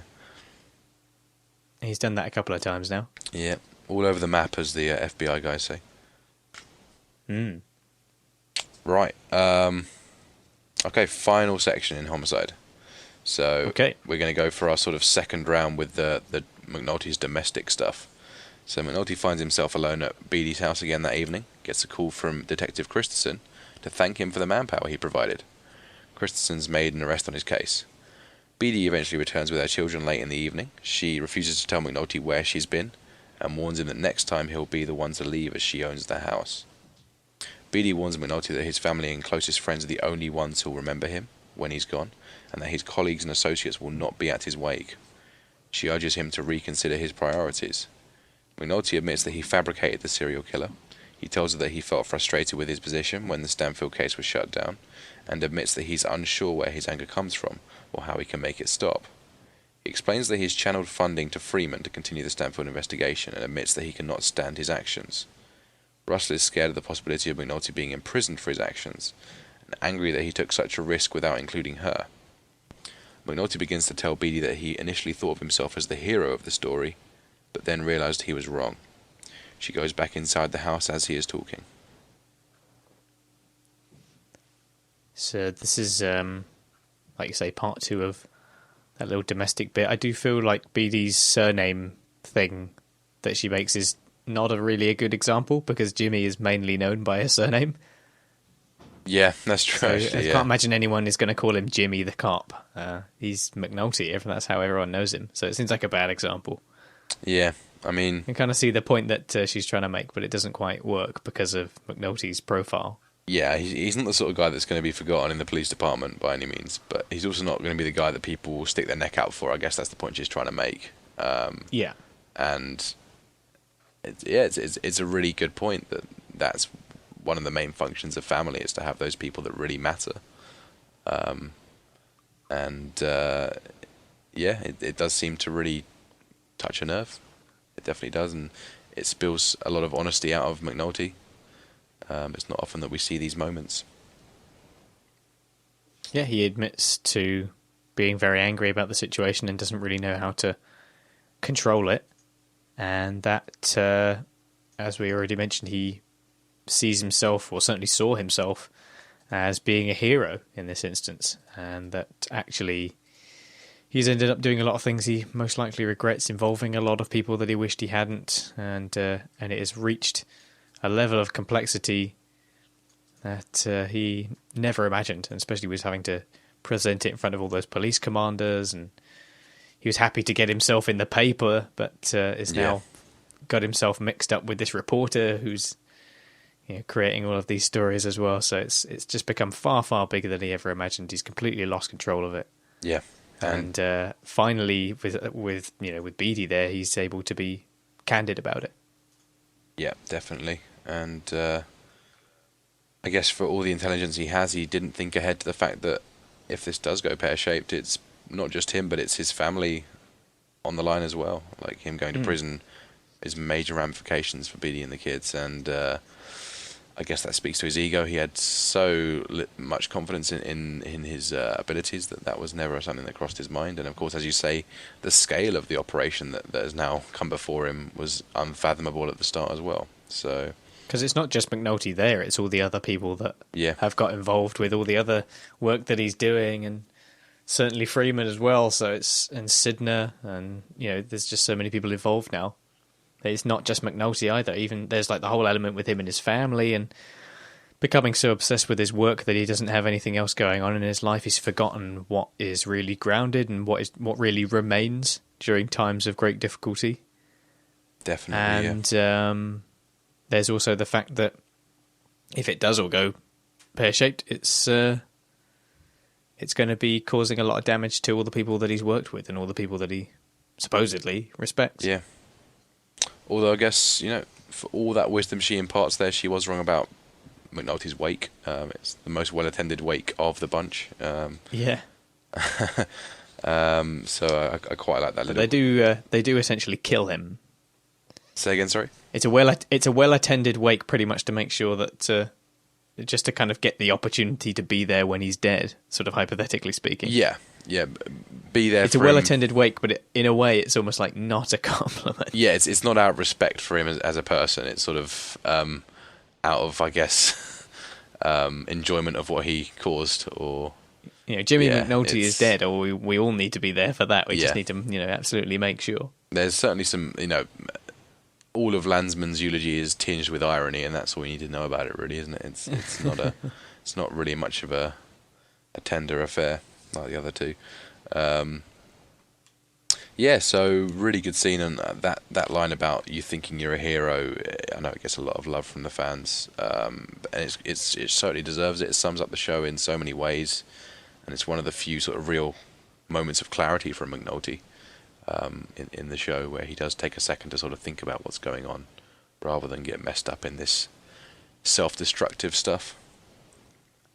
It rings true of his introduction in the show. McNulty is seen, certainly at the beginning, as being the closest that The Wire has to a main character, and almost starts the story as the hero.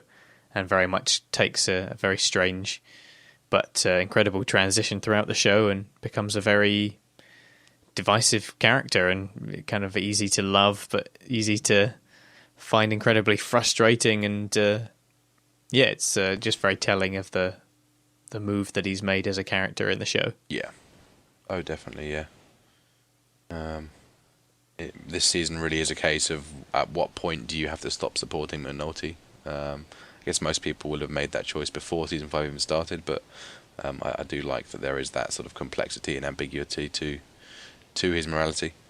And yeah, I mean, just at the start of the scene as well, it's interesting how they're showing McNulty's conflict. He's obviously sat back in his house again, basking in that domestic emptiness. And whilst he's sort of being sad about that, he's also being congratulated by those around him at work for the great work that he's done with his resources that he's provided for them. So it's the... Yeah, I really like that he's like getting the phone calls about that whilst alone at home. Yeah, it's rubbing that in. This real sort of... He's trying to have his cake and eat it. He can only have one or the other. If he wants to throw himself at his work like that, he's going to have to face the consequences of the other sacrifices. So the conflict of that was really quite nice. Okay, yeah, great stuff. Okay. Mammoth section. I think the word mammoth can be used there. Definitely, yeah. This one is the Stanfield investigation. I guess you could call it the Major Crimes Unit again. And it also includes the Clay Davis stuff as it continues as well. So we're going to kick off with Freamon intercepting the coded message from Marlo to organise a meeting with Chris. He calls Sydnor to see where the surveillance teams are, and Sydnor reports that they are still setting up. Sydnor continues the briefing and assigns Dozeman and Truck to follow Monk, Bobby and Brian to follow Chris, and Snoop and Karen and Tony to pick up Snoop if they split up. Marcus and Angela will serve as backup while Sydnor tails Marlo himself. Sydnor describes the organisation's typical pattern and tells his people where they can usually find their targets at the beginning of each day. Sydnor reminds his people that they are being covered by McNulty for paperwork and that the evidence they gather will not be needed at trial. It's just to uncover the pattern in the meetings. So, I guess this is very much Sydnor's moment here.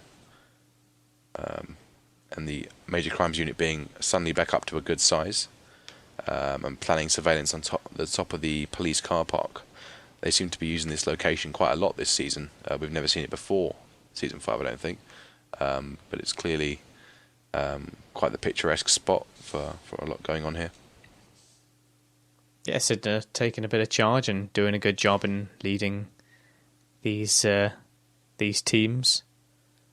Just trying to figure out what's going on with the clocks. So they obviously figure out in this episode it's building up the work that they're doing to make that happen. Yeah, and going through and listing the lieutenants of Marlo, almost picking up Omar's work for him now that he's left, which is quite nice. And it's nice that Sydnor is really showing this initiative that we have not seen any of so far.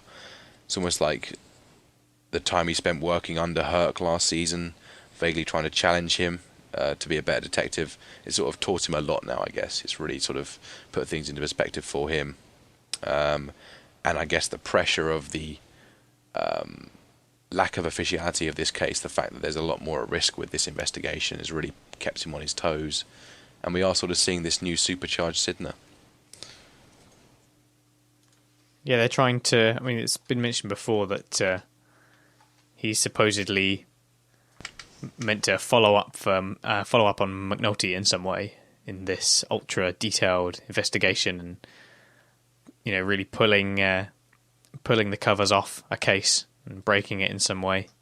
I'm not really sure if it works all that well. I'm not sure if it really points it out quite as clearly as it does in the instance of some characters like, say, Michael and Omar. But yeah, I do see here that his skill in these kind of investigations is finally getting some of the attention that it deserves, and certainly causing some of the results that it deserves. Yeah. I mean, I think if you go looking for it, you can see how they were trying to suggest it throughout season 5, that Sydnor was going to step up into those shoes. But I think the problem is that McNulty and Sydnor are so far removed as characters throughout most of the show, or all of the show really, that it's very hard to actually visualize that transition being made. They really are chalk and cheese. So, but yeah, it's good that they're kind of really developing Sydnor in these final hours. Yeah. And it's good to see how he's respected very heavily by the Western boys. They're very much completely with him here.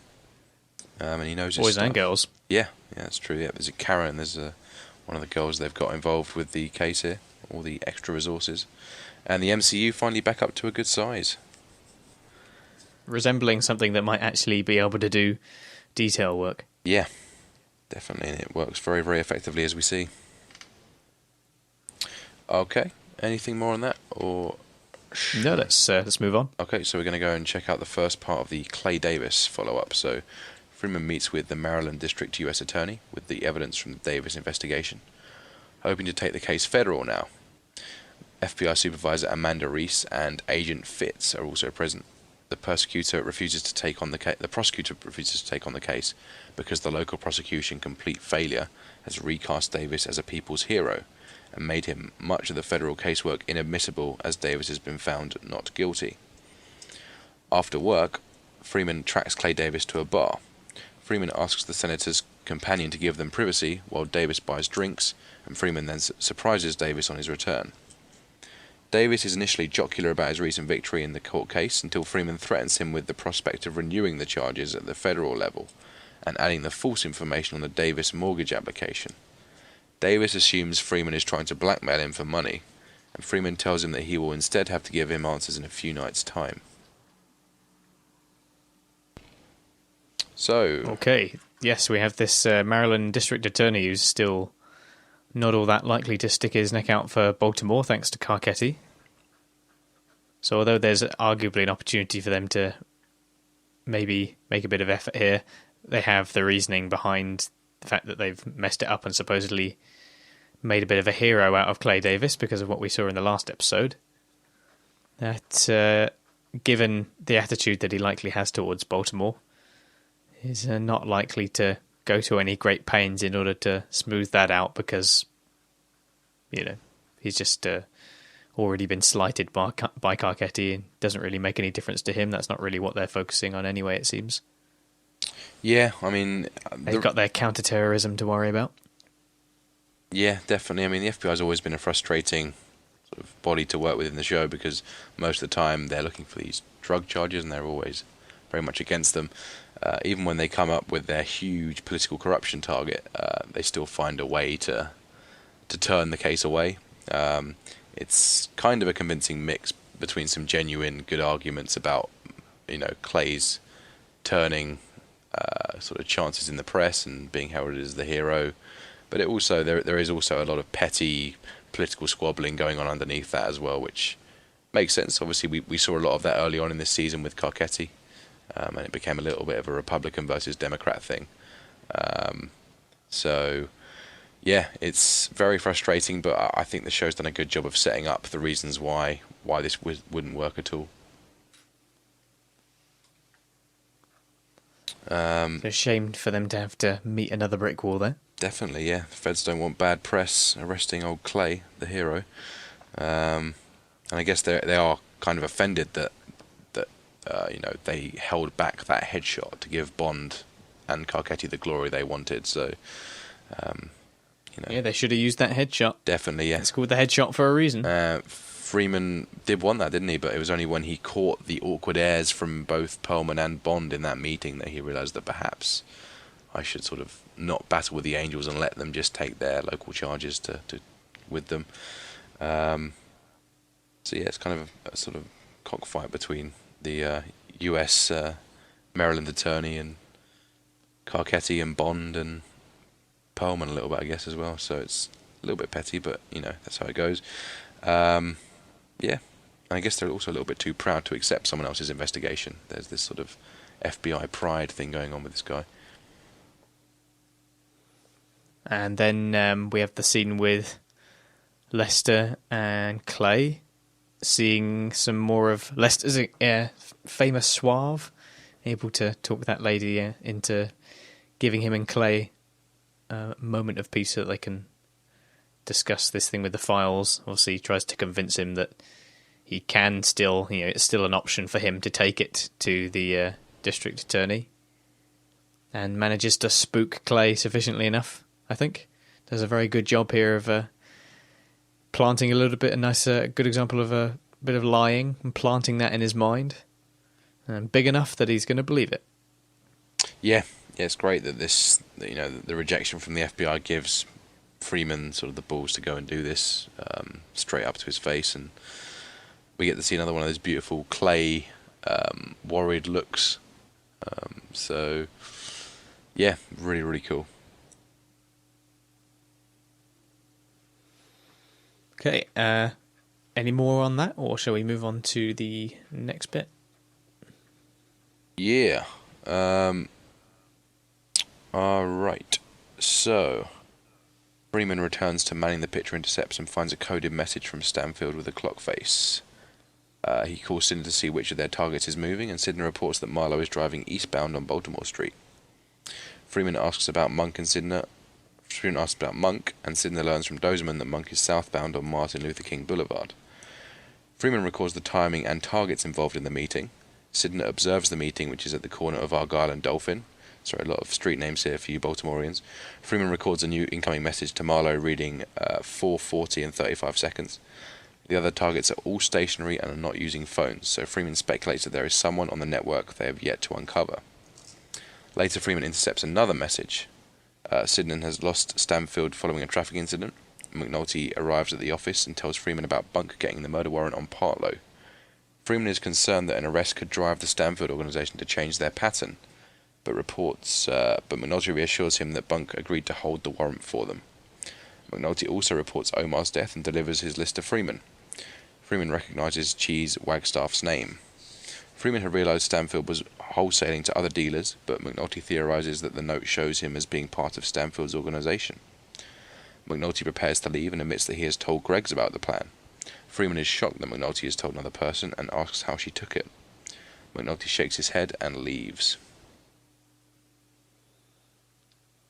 So we get our first look at these people trying to crack the code of the clocks. Obviously, we find out later on why 34 and 35 are so involved about being East Baltimore. Yes, 34 being west and 35 being east. It's not a bad code, really. And yeah, just making some real progress very quickly. And sort of finally, this sort of injection of excitement as well. It's sort of really quite, the tension is sort of ramped up quite nicely here. Nice to see a bit more investigative work going on, and always satisfying to see these scenes where we're working together nicely as a team to gain this information all around the city. Yeah, there's a lot of city on show here, and nice to give us that last little bit of the investigative thrill that we can obviously get introduced to in season 1. It's nice to have a callback to a bit of classic street work. Yeah, I mean, that's just in time for the last few episodes. That's what the season's been building up to the whole time, really, and this is it. This is as good as it gets, guys.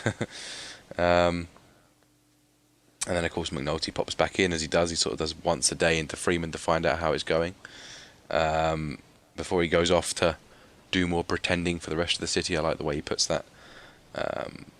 And obviously, there's sort of 2 big developments that are spreading around the police characters in the episode. Chris's warrant and Omar's death, and Freamon is obviously late to be updated to all this. He's very engrossed in his investigation.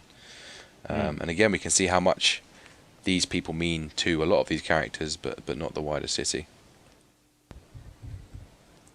Yeah, especially when we get to the sun later on. Yeah, definitely. Anything more on that? Or should we go to our final section for the major crimes? No, ready to move on. Okay, so Sydnor tries to pick up Stanfield by checking the location of the other surveillance cars.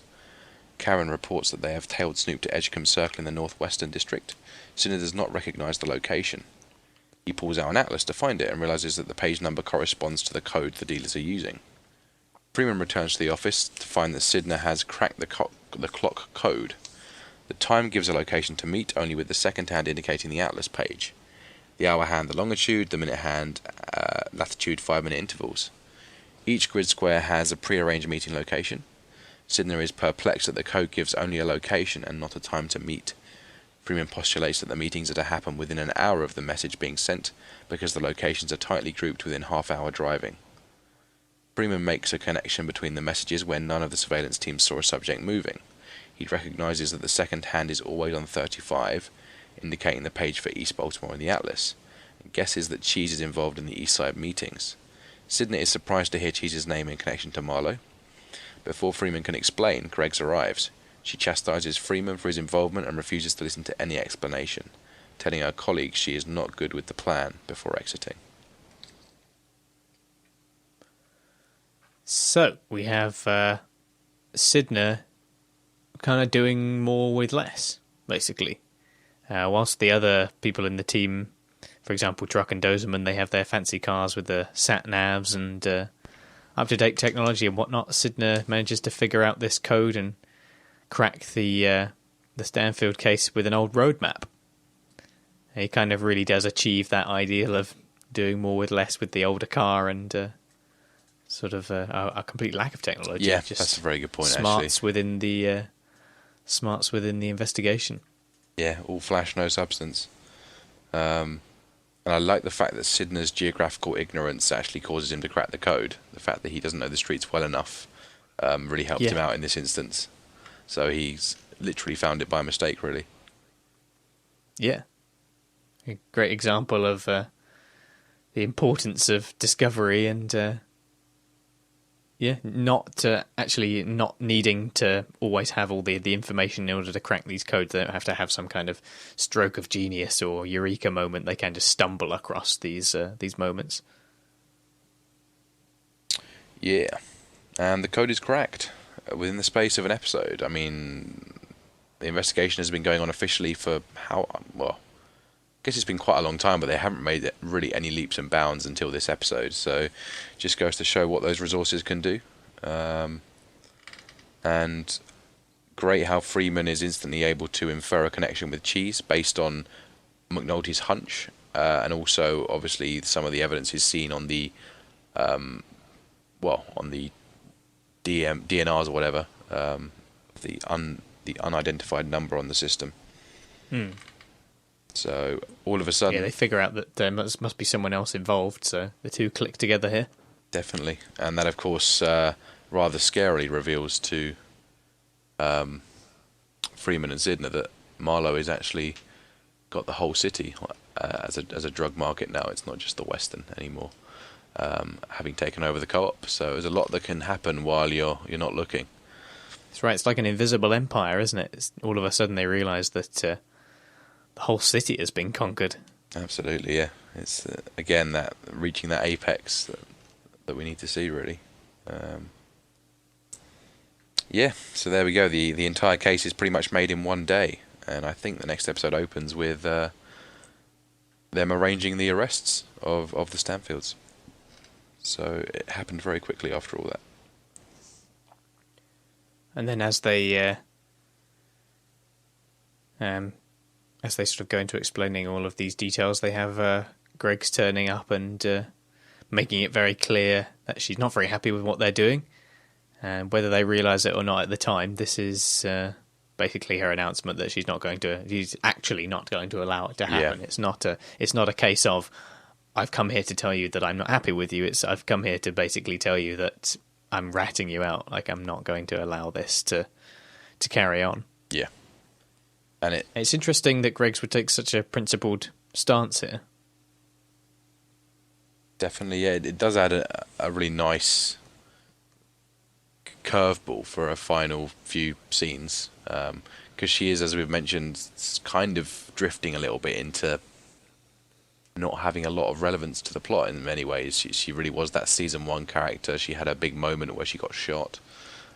She was sort of raised as a pup from Daniels, but now she's sort of drifting as this fairly competent homicide detective, and it is really interesting to just have her do this at the last minute, and it really does sour the relationship between her and the other cops, and you do have to sort of wonder where it goes from here. So, but it also shows just how simply it can all be unravelled. It just takes one person to, in a strange way, Barlow, for all of his unlikability, was right. If one person was to just pick up a phone and start talking about what's been going on, then it's all going to come out very quickly. Yeah.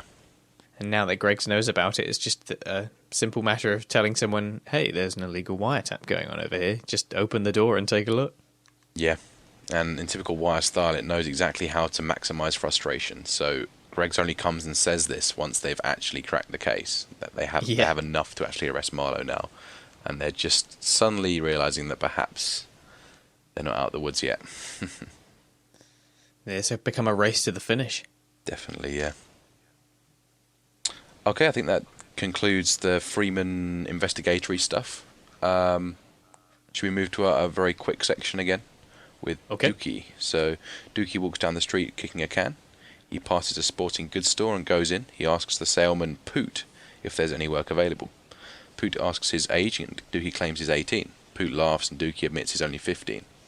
Poot explains that the manager will not hire anyone under 17. Dookie goes to leave, and Poot stops him, having recognised him as a friend of Namond. Poot tells Dookie that he used to run the Fayette Corners, and Dookie remembers him. Poot explains that he eventually got tired, and recommends that Dookie return to the street for a while, and return when he's older. Dookie leaves the store and continues on down the street. He has similar results at other stores and restaurants, but finds a junk man struggling to lift the fridge. When Dookie injures his hand helping the man, he offers to pay him $10 to work for the rest of the day. Dookie is dropped off at Bug's school at the end of the day, and Bug is surprised by his new career as an Araber. The junk man offers Dookie more work the next day. So things continuing to look very bleak for Dookie, and a nice cameo from Poot as well. It's easy to see how he must have been looking for a way off the corners after Bodie was killed. That must have been a bit of a moment of realising that he'd had enough.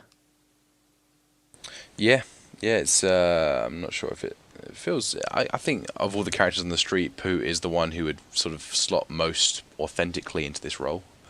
He was the one who didn't really care too much about the street. It was more about having a livelihood and having a sort of, I guess, means of life. And getting burnt. Getting burnt, yeah. I mean, that's kind of where his mind was. Matters. Yeah. So it makes sense that he is the one that doesn't feel too miffed about having to sort of retire, perhaps face the embarrassment of stepping down from that tough role in the street and just, going legit. And it's nice that there is at least one character that kind of does represent that success story, because the Wire does like to really layer on the bleakness a lot of the times, and it feels strangely deserved. Yeah, with Poot, despite everything, and the only advice he can really offer Dookie here is, if you just go back on the corners for a bit, and make a bit of money and wait until you're old enough. Yeah. So it's kind of Dookie not hearing much useful advice. I mean, Cutty's advice was just kind of, I don't know, best of luck to you. That was about it. And Poot's advice is wait. So yeah, Poot's advice is just go back on the corners where he knows that he's not going to be able to survive there. So it's a shame nobody's advising him to go back to school. Yeah, because that's where he really needs to be. And this is why. I mean, you were saying earlier that Dookie kind of makes this decision to jump on board this junk truck or whatever, and junk cart, and gets involved with that, and it seems quite smart because he's found himself a way to make a bit of money. But I don't know, it feels like a terrible waste as well, because we know that Dookie is clever, and we know that he's good with computers, and he's clearly good at his work in school, and he's kind of resigning himself to this position that he doesn't need to be in. Yeah. He could just go back to school and obviously deal with all of this social promotion, and maybe he would be a bit alienated, but in terms of what he needs for his future, he's going to be doing far, far better with a certain amount of isolation at school than he is getting involved with the junk man. Yeah. Junk man, junk. I mean, it really does complete the whole Dookie being left for the rubbish tip thing, as he's being pulled away down the alley on this junk cart. Yeah, he really is being left in the trash, sort of thing. He really doesn't ride well on that, does he? It doesn't quite feel like he's born for that. So I got a rag for that. Yeah, it is sad. Here is a rag for your blood. Because I guess we see him leave a restaurant, assuming that he has visited a number of establishments, sort of doing the whole CV handout thing in the best way he can.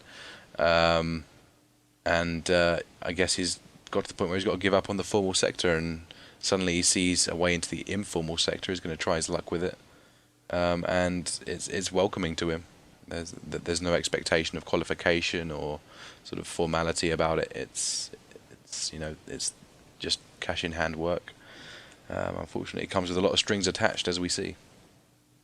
But that is what it's like. I mean, if you end up in a position where you are trying to make some headway and you're being rejected at every turn, then I think after a while, the first time someone actually tells you that you can do something, then you just jump at the chance to take it because it's a change. It's nice, finally someone's saying, "Oh, well, yes, actually, you are of use here." It's very easy to jump at that chance. Oh yeah, and maybe not consider its wider implications. I mean, the whole show is making that point that if you are excluded from society, you really don't have a choice but to turn to sort of work that is outside the law to sort of keep yourself going. It's happened to so many of our characters, and in many ways, this is actually one of what appears to be one of the softer versions of this. It actually turns out to be very destructive.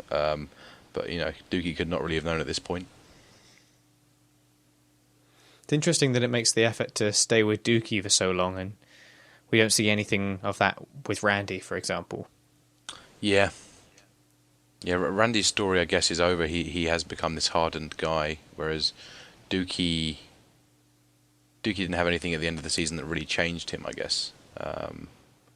Still sort of drifting and trying to find himself, and at the end of season 5 he does find a fate for himself. It's not a good one at all, but it's interesting that you're right that they choose those two characters and sort of leave the other two to go. We still have Naaman's cameo ahead of us, but again, obviously we see plenty of Michael. Yeah, Michael's certainly the most interesting of the bunch, I guess, and they want to stay focused on him. But I think you're right. Yeah, you have Naaman and Randy, who to some extent their stories have ended. They kind of reached a point where that's it. That's kind of it for them. They've Naaman has reached a point of security in that he has finally found his way out of that terrible home life that he had, and is under the wing of Bunny. And then you have Randy, whose story is very much ended because he's now stuck within the group home institution, and there's no way he's going to get out of it. Yeah, every opportunity that he had, or everything that he had in his life that was taking him away from that and keeping him out of that life, has literally been burnt down. Yeah. So. Whereas Michael is obviously very involved with our key characters in the Stanfield organisation, and is developing his skills. Still got a ways to go yet. And of course, Dookie is still drifting. Really, he's still trying to find himself. He ended season 4 deciding to drop out of school based on sort of seeing how antisocial the environment was for him. It's just the next stage, really. All right, I don't have any more for Dookie, but obviously this is not the end for him yet. We've still got a bit more to see. Yeah. All right, and it's not very nice either. No, not at all. Oh, it's going to get pretty grim. Okay. 2 more sections to go. Politics. It's a fair bit of politics. We're going to go through 2 sort of sections for this strand. So, Mayor Carcetti and his Chief of Staff Steintorf meet with their budget advisor to discuss freeing up funding for the police department now that the homeless murders are their priority. The budget advisor suggests cutting funding for public works and snow removal in order to avoid cutting school funding. Carcetti checks that police operations will be fully funded, and the advisor confirms that the department funding will be back at the level before the cuts. Steintorf comments that it's time to focus on crime to avoid leaving them vulnerable to criticism.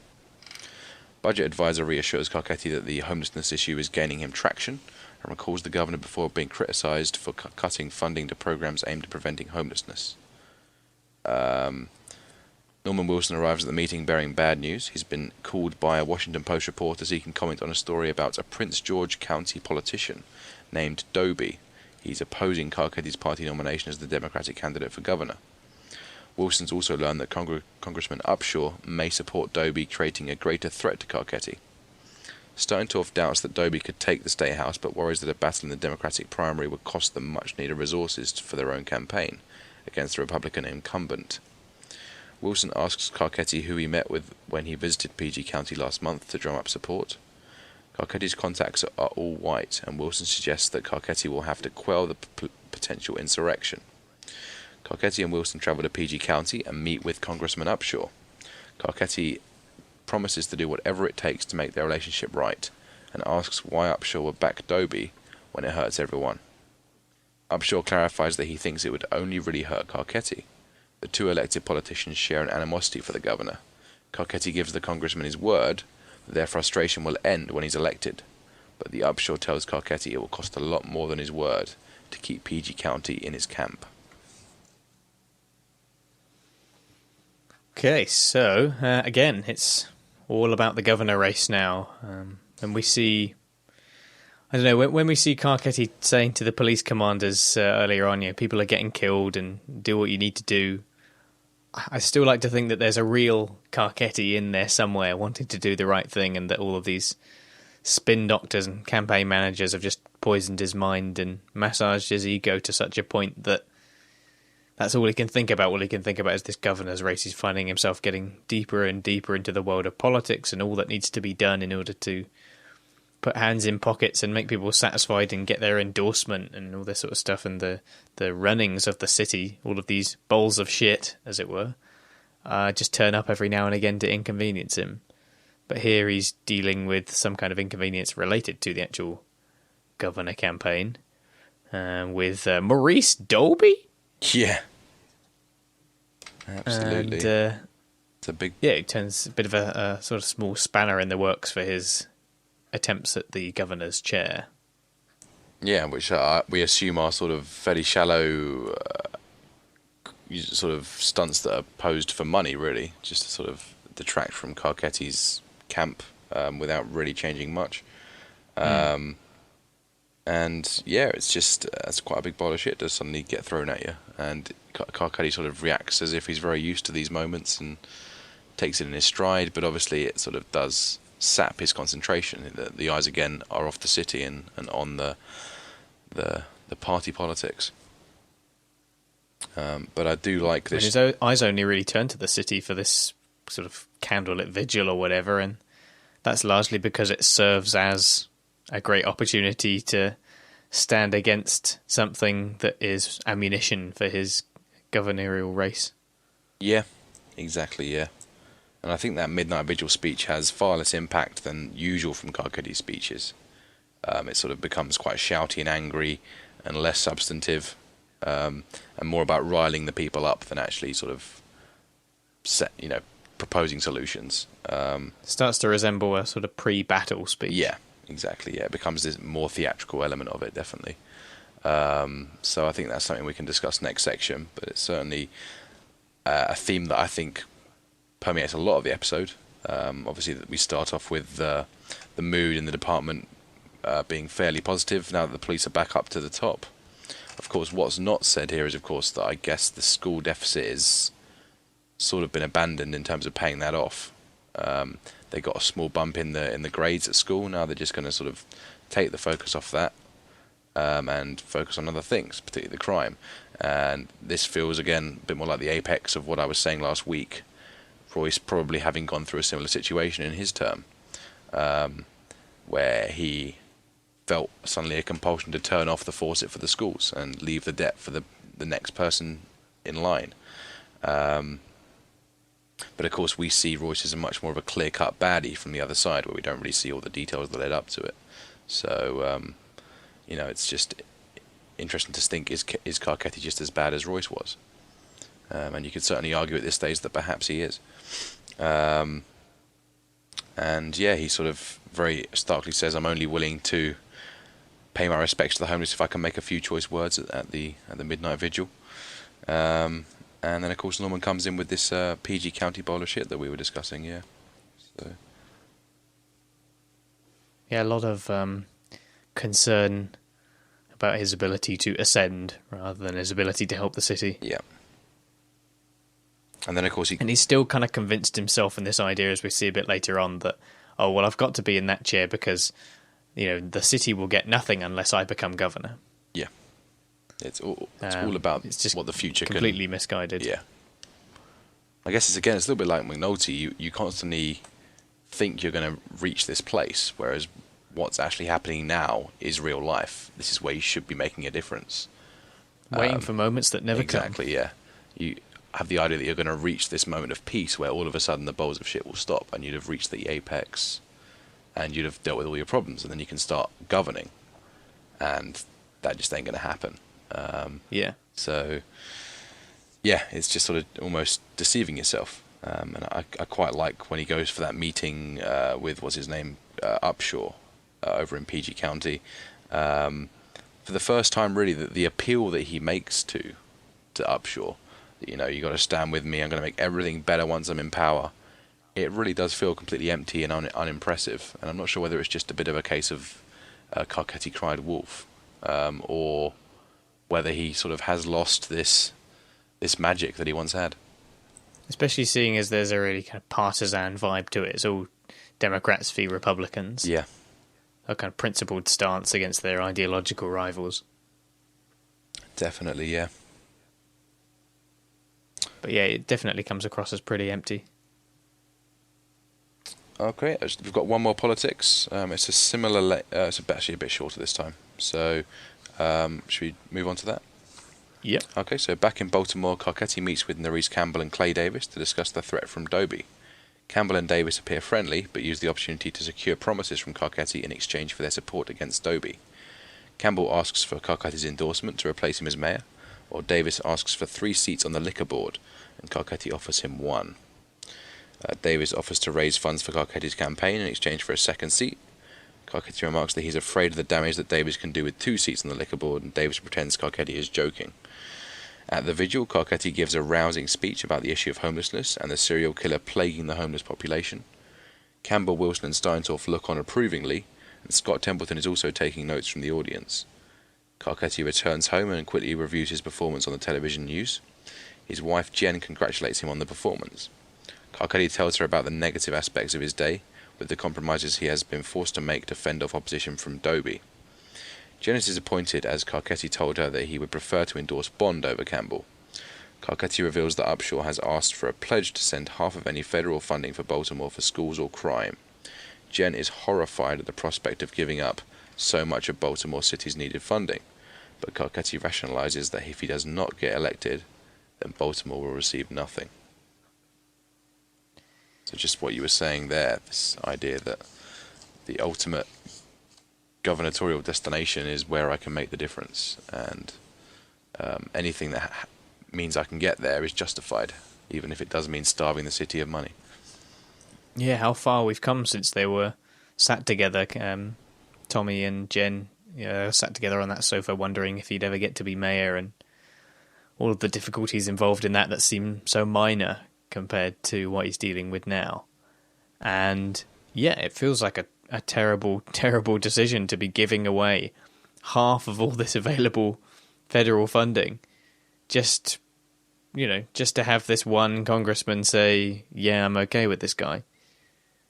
Yeah, it is insane, and you have to think about, as Jen seems to here, very sort of quite severely, what Carcetti is really doing here, what original principles he is betraying in the process of doing this, particularly in the case of endorsing Nerese. Very, very without consideration agrees to it, despite his continued sort of, I wouldn't say hatred, but certainly not a fan of what she stands for in the politics here, and the wedge that she's trying to drive up between a lot of the politicians.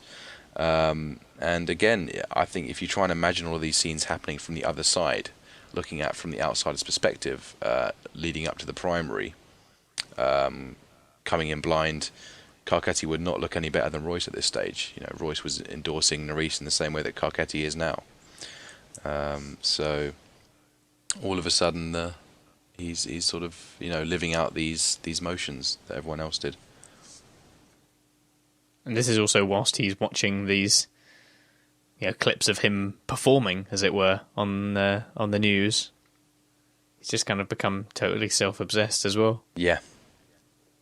I mean, that's one thing that he's always had. But yeah... He's certainly always been kind of like, he certainly obviously had a powerful ego and a very pretty high opinion of himself. I mean, there's that scene where he's having that one night stand with that lady and like looking at himself in the mirror as they have sex. Like it's obviously painting a very clear picture of his opinion of himself, but you know, something about it seems it kind of goes back to that level of creepy here just after they're discussing giving all of this stuff away just to make him governor. It really starts to take on from a role where it makes him a bit of a, you know, Jack the lad, maybe even slightly likable character.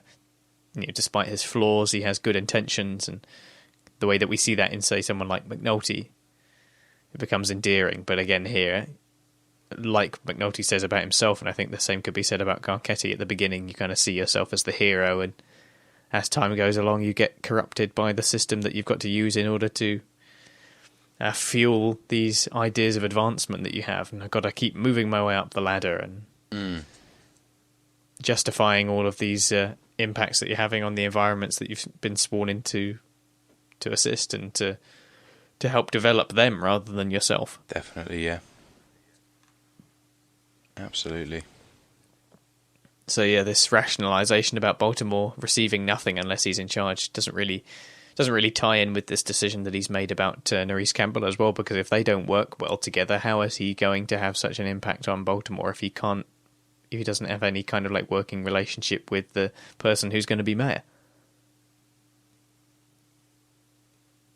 Definitely, yeah. So it's very quickly gotten sort of back to square one, and I think season 5 has done a great job of showing Carcetti completely shifting his agenda and his character and his personality without him seeming to know it at all. He sort of thinks he's just as idealistic as when he came in, and we see that he has literally had no time to contemplate the wider picture, what's going on, how one bowl of shit after another has sort of completely changed who he is.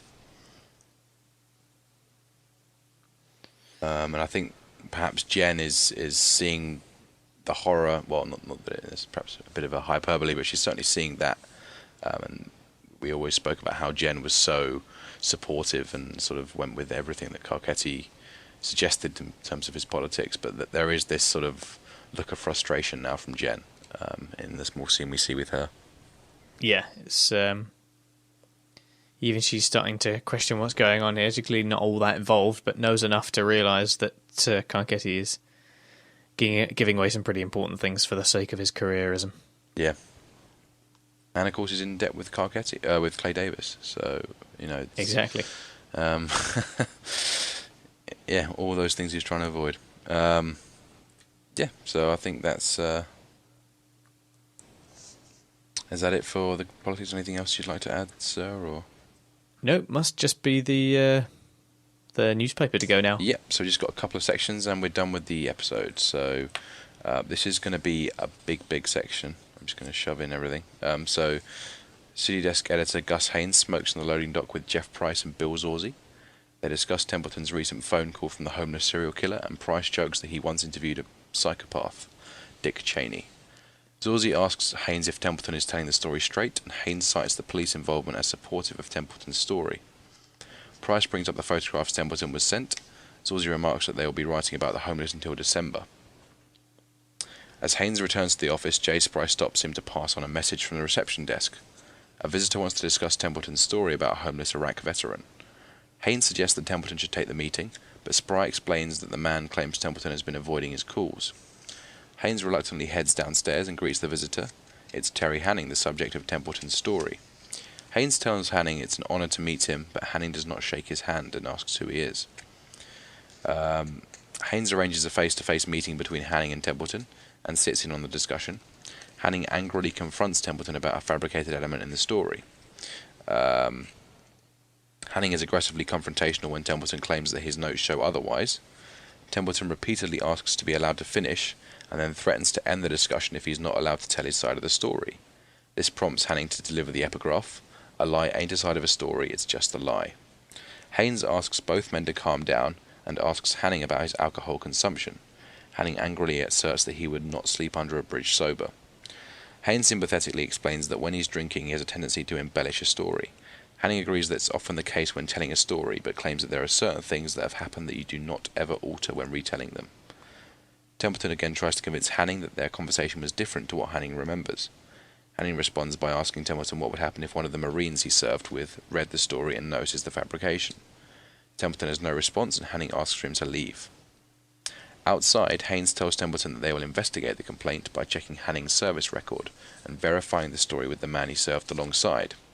Haynes insists that they will attribute the complaint to a misunderstanding, but that if any of the details of Templeton's story prove to be incorrect, then they will print a correction.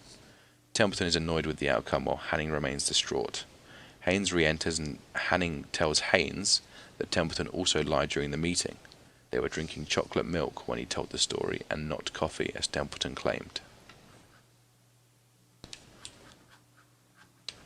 Yep, it's starting to become very revealing for Scott, I think. I mean, Gus has had more than enough of his doubts about Scott's truthfulness and his ability to spin a tale where needed to make a good story.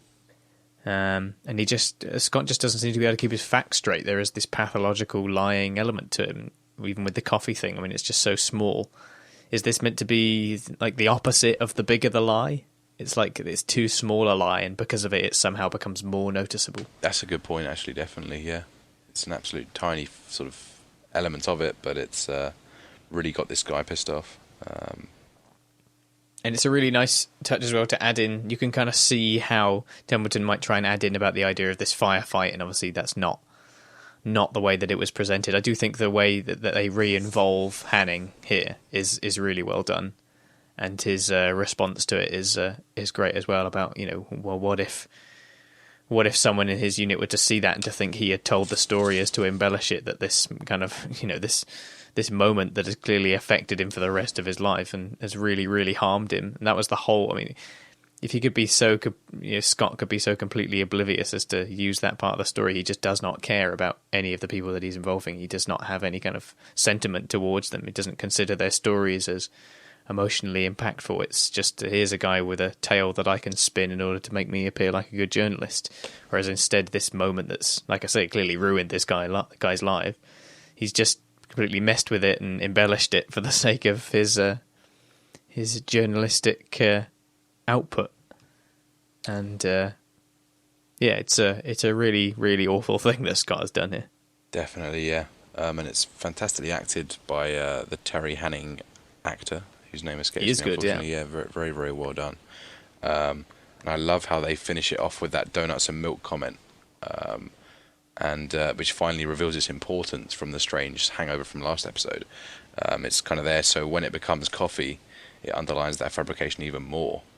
And it almost suggests that Scott remembers the story in a grander way than it's told. Like he remembered drinking coffee rather than chocolate milk.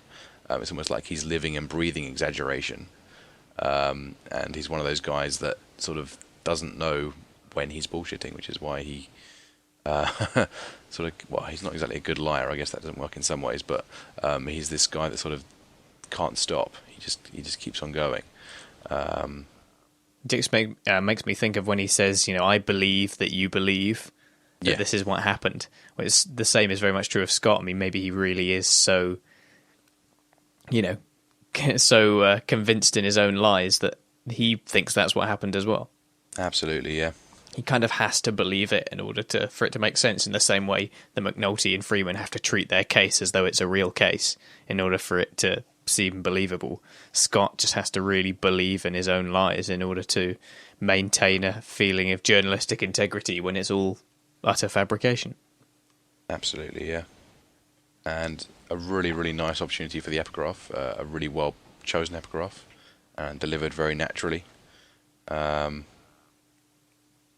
again, we see Gus being this honourable guy, sort of standing up for his colleagues, trying to do all he can to at least rule out some of the possibilities in Scott's favour. Perhaps he was drunk and doesn't remember the situation clearly, but I think his response very clearly wins him the argument fair and square there. So yeah, it leaves Scott seeming pretty pissed when he walks off. And then, of course, Gus, even then, is still riding him fairly softly, with the worst that's going to happen to him is a correction if he is found out to have been dishonest. So Scott certainly seems to be dreading that correction. Oh yeah, that's the day his facade is ruined or whatever. It's actually going to get a lot worse for him than that. Yeah. So he needs to sort of manage his priorities a little bit better, perhaps.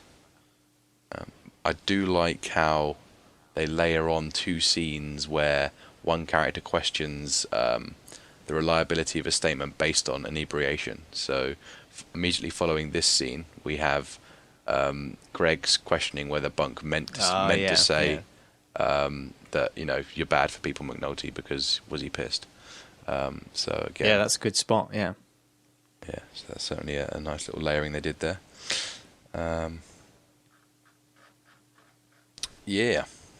And then I guess there's that tiny bit at the start with the dinosaurs smoking sessions that we see with the old veteran reporters. Yeah. Doing more of their lamenting, I guess we can call it, as they're reluctantly coming to accept the homeless thing as a thing that's going to be there till December, and it's going to be a Pulitzer possibility theme. It's... But I like the fact that they make the point that the floodgates are open now, that there is so much resource based on the homeless murders that we can keep on writing stories about it until December without worry. The paper's not going to be struggling for stories until then. It's very much like in the police department where the resource floodgates have been opened by this. Yeah, it's like I was saying before, where we have, I think a couple of episodes back, where we have Kleber now saying to Templeton, what do you have for tomorrow? And the idea of trying to write all these stories beforehand and knowing what the news is going to be and knowing what information we're going to present and how we're going to present it beforehand, rather than, like Gus saying, is about good stories. They come when they come, and you deal with it in that way, and you investigate things thoroughly, and you ensure that your information is correct. And yeah, it's just a very different style of journalism that they're having to come to accept, that it will now be all about this one particular issue, and it will be all these updates on these particular issues, rather than keeping the news flowing and having updates come when they come. They are actively looking for all of these stories. Yeah, definitely. Okay. Any more? But then again, there's that other side that Whiting is talking about, where if you try to include all of the details, because there are always going to be stories going on, if you focus on anything, you can't include all the details. You have to focus on something and try to get to the details of that particular thing, specifically the emotional details. Yeah, that's what people are caught in terms of, catching a headline. That's what we want to see. Even if you do end up being the darkness in the light, like Scott Templeton. Yeah. Absolutely. So to walk among them. Oh dear. Makes them sound like zombies. It's that transition. Definitely. All right, should we quickly move on to our final section? Let's do it. All right. So Haynes edits a story from Mike Fletcher about homelessness in the city and compliments the work. Fletcher remains modest and reveals that he was helped by a source, Bubbles, and says that he felt that he would make a good story. Haynes is intrigued by the details Fletcher has so far and asks his reporter to spend time with Bubbles and see what comes of it. Fletcher worries about the rest of his beat, and Haynes reassures him that he will be covered for a couple of weeks. Gutierrez arrives with some late-breaking police stories, the murder of Omar Little in a grocery store, and a row house fire that killed 2. Haynes checks what space remains in the paper and then tells Gutierrez to write a story on the fire only. At the end of the day, Haynes edits Templeton's story from the homeless vigil, disappointed to see that the anecdote in his lead has been attributed to an unnamed source, despite the vigil being a public assembly that was well attended. Haynes approaches his line manager, Metro Desk editor Stephen Luxembourg, and tells him that he plans to remove the lead because it violates the paper's sourcing policy, and asks for Luxembourg to back him up when the inevitable confrontation occurs. Luxembourg agrees with Haynes' decision. Haynes calls Templeton over and gives him the news. Templeton asks Haynes to consider the quality of the quote in the lead, and Haynes tells Templeton that the outstanding quality is part of his concern. Templeton says to hell with you if you think I made it up, and Haynes explains that the lead violates the sourcing policy. Templeton angrily returns to his desk and makes a display of his anger. Templeton's posturing attracts Klebernau's attention. After a discussion with Templeton, Klebernau approaches Haynes. Haynes is quick to state his case, and when Klebernau asks for further discussion, Haynes explains that he has already had the discussion with Luxembourg. Haynes tells Klebernau that he feels that he has done his job and followed the paper's sourcing policy, but that as managing editor, Klebanov can overturn the decision. Haynes then leaves. So we get the setup for that focus on bubbles that we have, which is part of his return, his redemption, if you like. Yeah. So Fletcher's obviously going to be tying himself to Bubbles a little bit more and sees the story in him, and there's something about this guy which is true. So it's kind of nice to see that role in there. We also get, these kind of two stories to pick from. We have the murder of Omar, which obviously we see the up close personal details of that and the importance on various characters, and I suppose the effect on us and the audience having spent so long in his company in the show. And then we have, a row house fire that killed 2 that we know nothing about, and Haynes makes a decision based purely on what happens to be remaining in the paper in terms of space. Yep. I mean, and that's it. Nobody knows. Omar is gone, and his send-off is as we saw it. It really does not reach any kind of greater public notice. Which does raise an interesting question, because, for a good half of the city, this is front page of all front pages. Omar is dead. The myth is gone. And that's for both the police and for a lot of the people that live in the Western, we can imagine. But for the people who represent the city through the paper, this has no resonance whatsoever. So it is interesting how that sort of creates a bit of a conflict in terms of having a duty to provide news for the people. But having a bit of a bubble. Yeah, exactly, yeah. By virtue of sort of doing that job of having to report information, you end up with your own little bubble where certain information is being filtered out because you're not in the place where it's happening. You're not actually living in that place. Definitely. So he does go with the row fire instead, which in some ways is the correct choice. I mean, it did kill more people, killed 2 people. Going for that arithmetic in tragedy. Yeah, the statistics mean more, I guess. If it bleeds, it leads. Yeah. I mean, I just hope it wasn't started by the whole canard cat incident. Yeah, I think he was putting lighter fluid on his cat, wasn't he? Yeah, hopefully that didn't, like you say, didn't lead to greater immolation. No. And then we also get to see Gus's slightly interesting motto on his computer. Many are trapped for hours in darkness and confusion. Fair enough, Gus. Yeah, it seems a rather dark thing to have on your monitor and see every day. Definitely. It sounds like he wants to go for the real sort of sensational journalism. It's a perfect quote. Yeah. It's my problem with it right now. And this is it. This is the first stand against Templeton. This is kind of him getting took almost. This evidence has gathered up, and he certainly has a very measured stance on it as well. Yeah, definitely. And I quite enjoy these really sort of long, tense waits between people strolling between desks, and you're sort of waiting for the impending... Here it comes. Yeah. So it's quite nice the way that works. And of course, Gus sort of standing up for his dignity, but also admitting that there's not a lot I can do. I'm ranked by Klebanov here, and he has got a different idea for where this paper's going. He's just made his position clear. I've done what I think is the right thing to do. Yeah. If you want to change it, then obviously you can. My pride is intact. Done my part. Yeah. Grabs his cigarettes, ready to go out on that loading dock again. Have a bit of a sulk and reminisce about the golden days of journalism. Absolutely, yeah. Off he goes. Well, I guess that... And obviously Templeton having a very public sulk as well. Yeah. Going. Which is very McNulty-esque as well, getting into having a big huff in front of everyone, making it very clear that you're not happy and maybe attracting some attention in the process. Definitely, yeah, gets him to go around the chain of command. So, that's what he wants. And I guess that brings us to the end of our huge episode. Yeah, that's it's a lot of detail to be taken in there.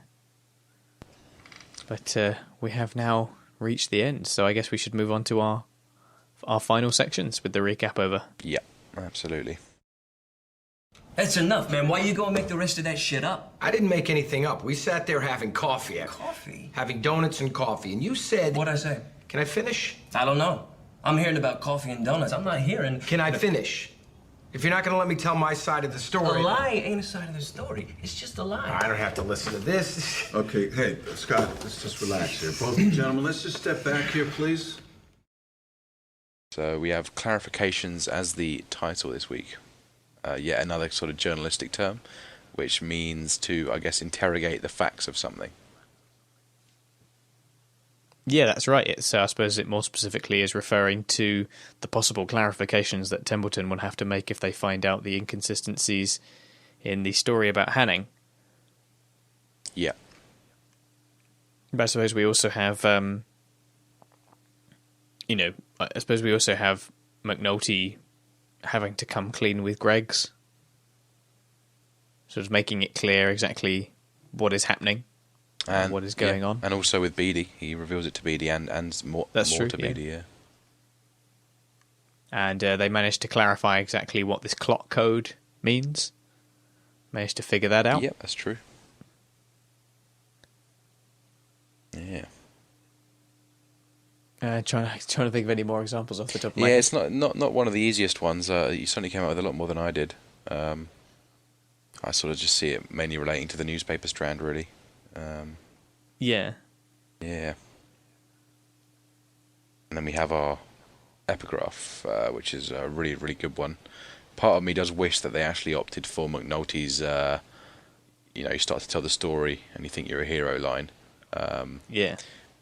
That would have been a good one as well, certainly. Particularly would give McNulty an even epigraph per season as well, as the main character sort of thing. He doesn't get one this season, but it's still a really good choice.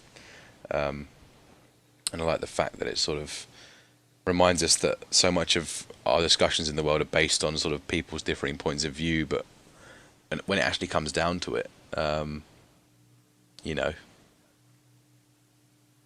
a life or death situation, differing points of view aren't actually differing points of views. Just there's one truth and the rest are lies.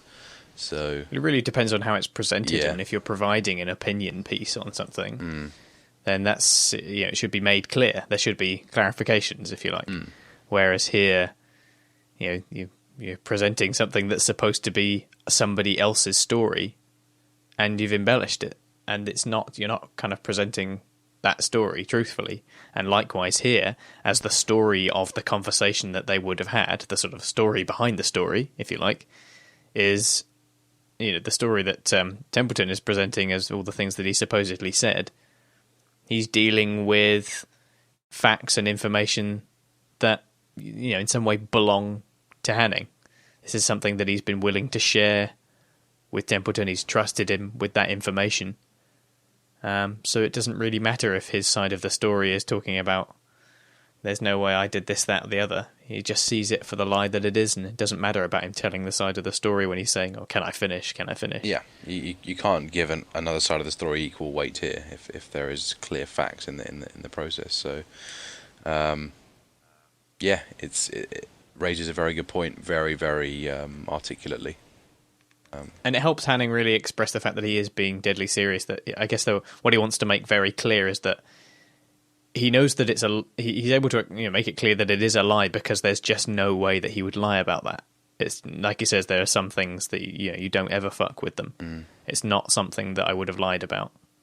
He could have picked so many other details that would have been, maybe he could have questioned his exact phrasing, but it might have been something that he could have agreed that he could have let slip or embellished slightly if he was drinking or whatever. But yeah, talking about the fact that it was some kind of big heroic firefight rather than just, they managed to find themselves in a situation where there was an IED blast. The actual content of these horrors that have made such an impact on his life are just not something that he's going to lie about. Absolutely, yeah. Shocking stuff. So it is a good epigraph, because it's just nice and simple, applies to lots of incidences within the show. And it's nice. I do quite like when they have epigraphs that are by kind of very minor characters in the grand scheme of things. Yeah. I think it's very easy to pull out the big guns from, say, someone like Freamon or McNulty, like you say. But I do kind of like it when they have these very, very minor characters with epigraphs. something important to say to the rest of the characters. Yeah, definitely. I think this is probably the a Little Big Roy, didn't we, with his statement back in season 2, but it didn't quite have the same impact. Well, to some extent, it does like to support the idea of everyone being capable of profundity, if you like. Yeah. Absolutely, and then, Okay. and then we have our cameos. Yeah. I guess this week we're just really looking at Poot, who has a very, very cameo-ish cameo. It certainly draws attention to itself as a cameo scene.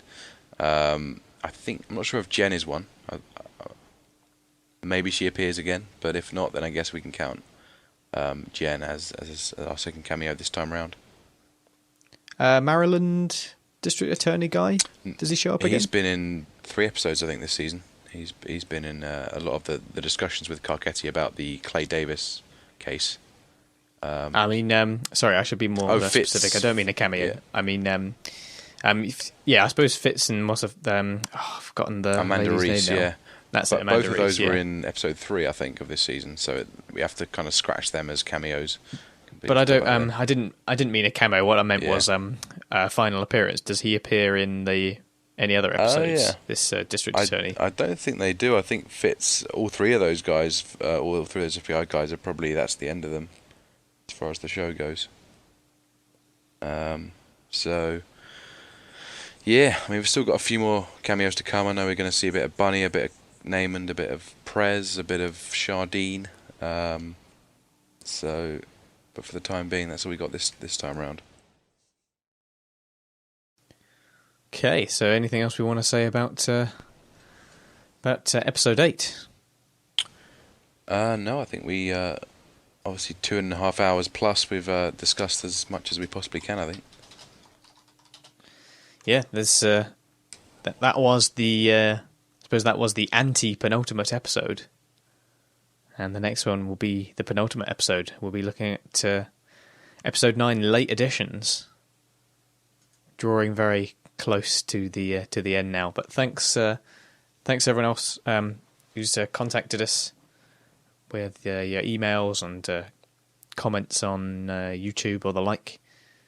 And do get in contact at caughtonthewire@gmail.com if you want us to read out any of your messages. If maybe you've been listening from the beginning and haven't contacted us yet, and perhaps would like to slip in a shout out before we finish up, then by all means get to us at the email address, and you can find us online at caughtonthewire.wordpress.com as always. So thanks very much for joining us. We'll see you next week for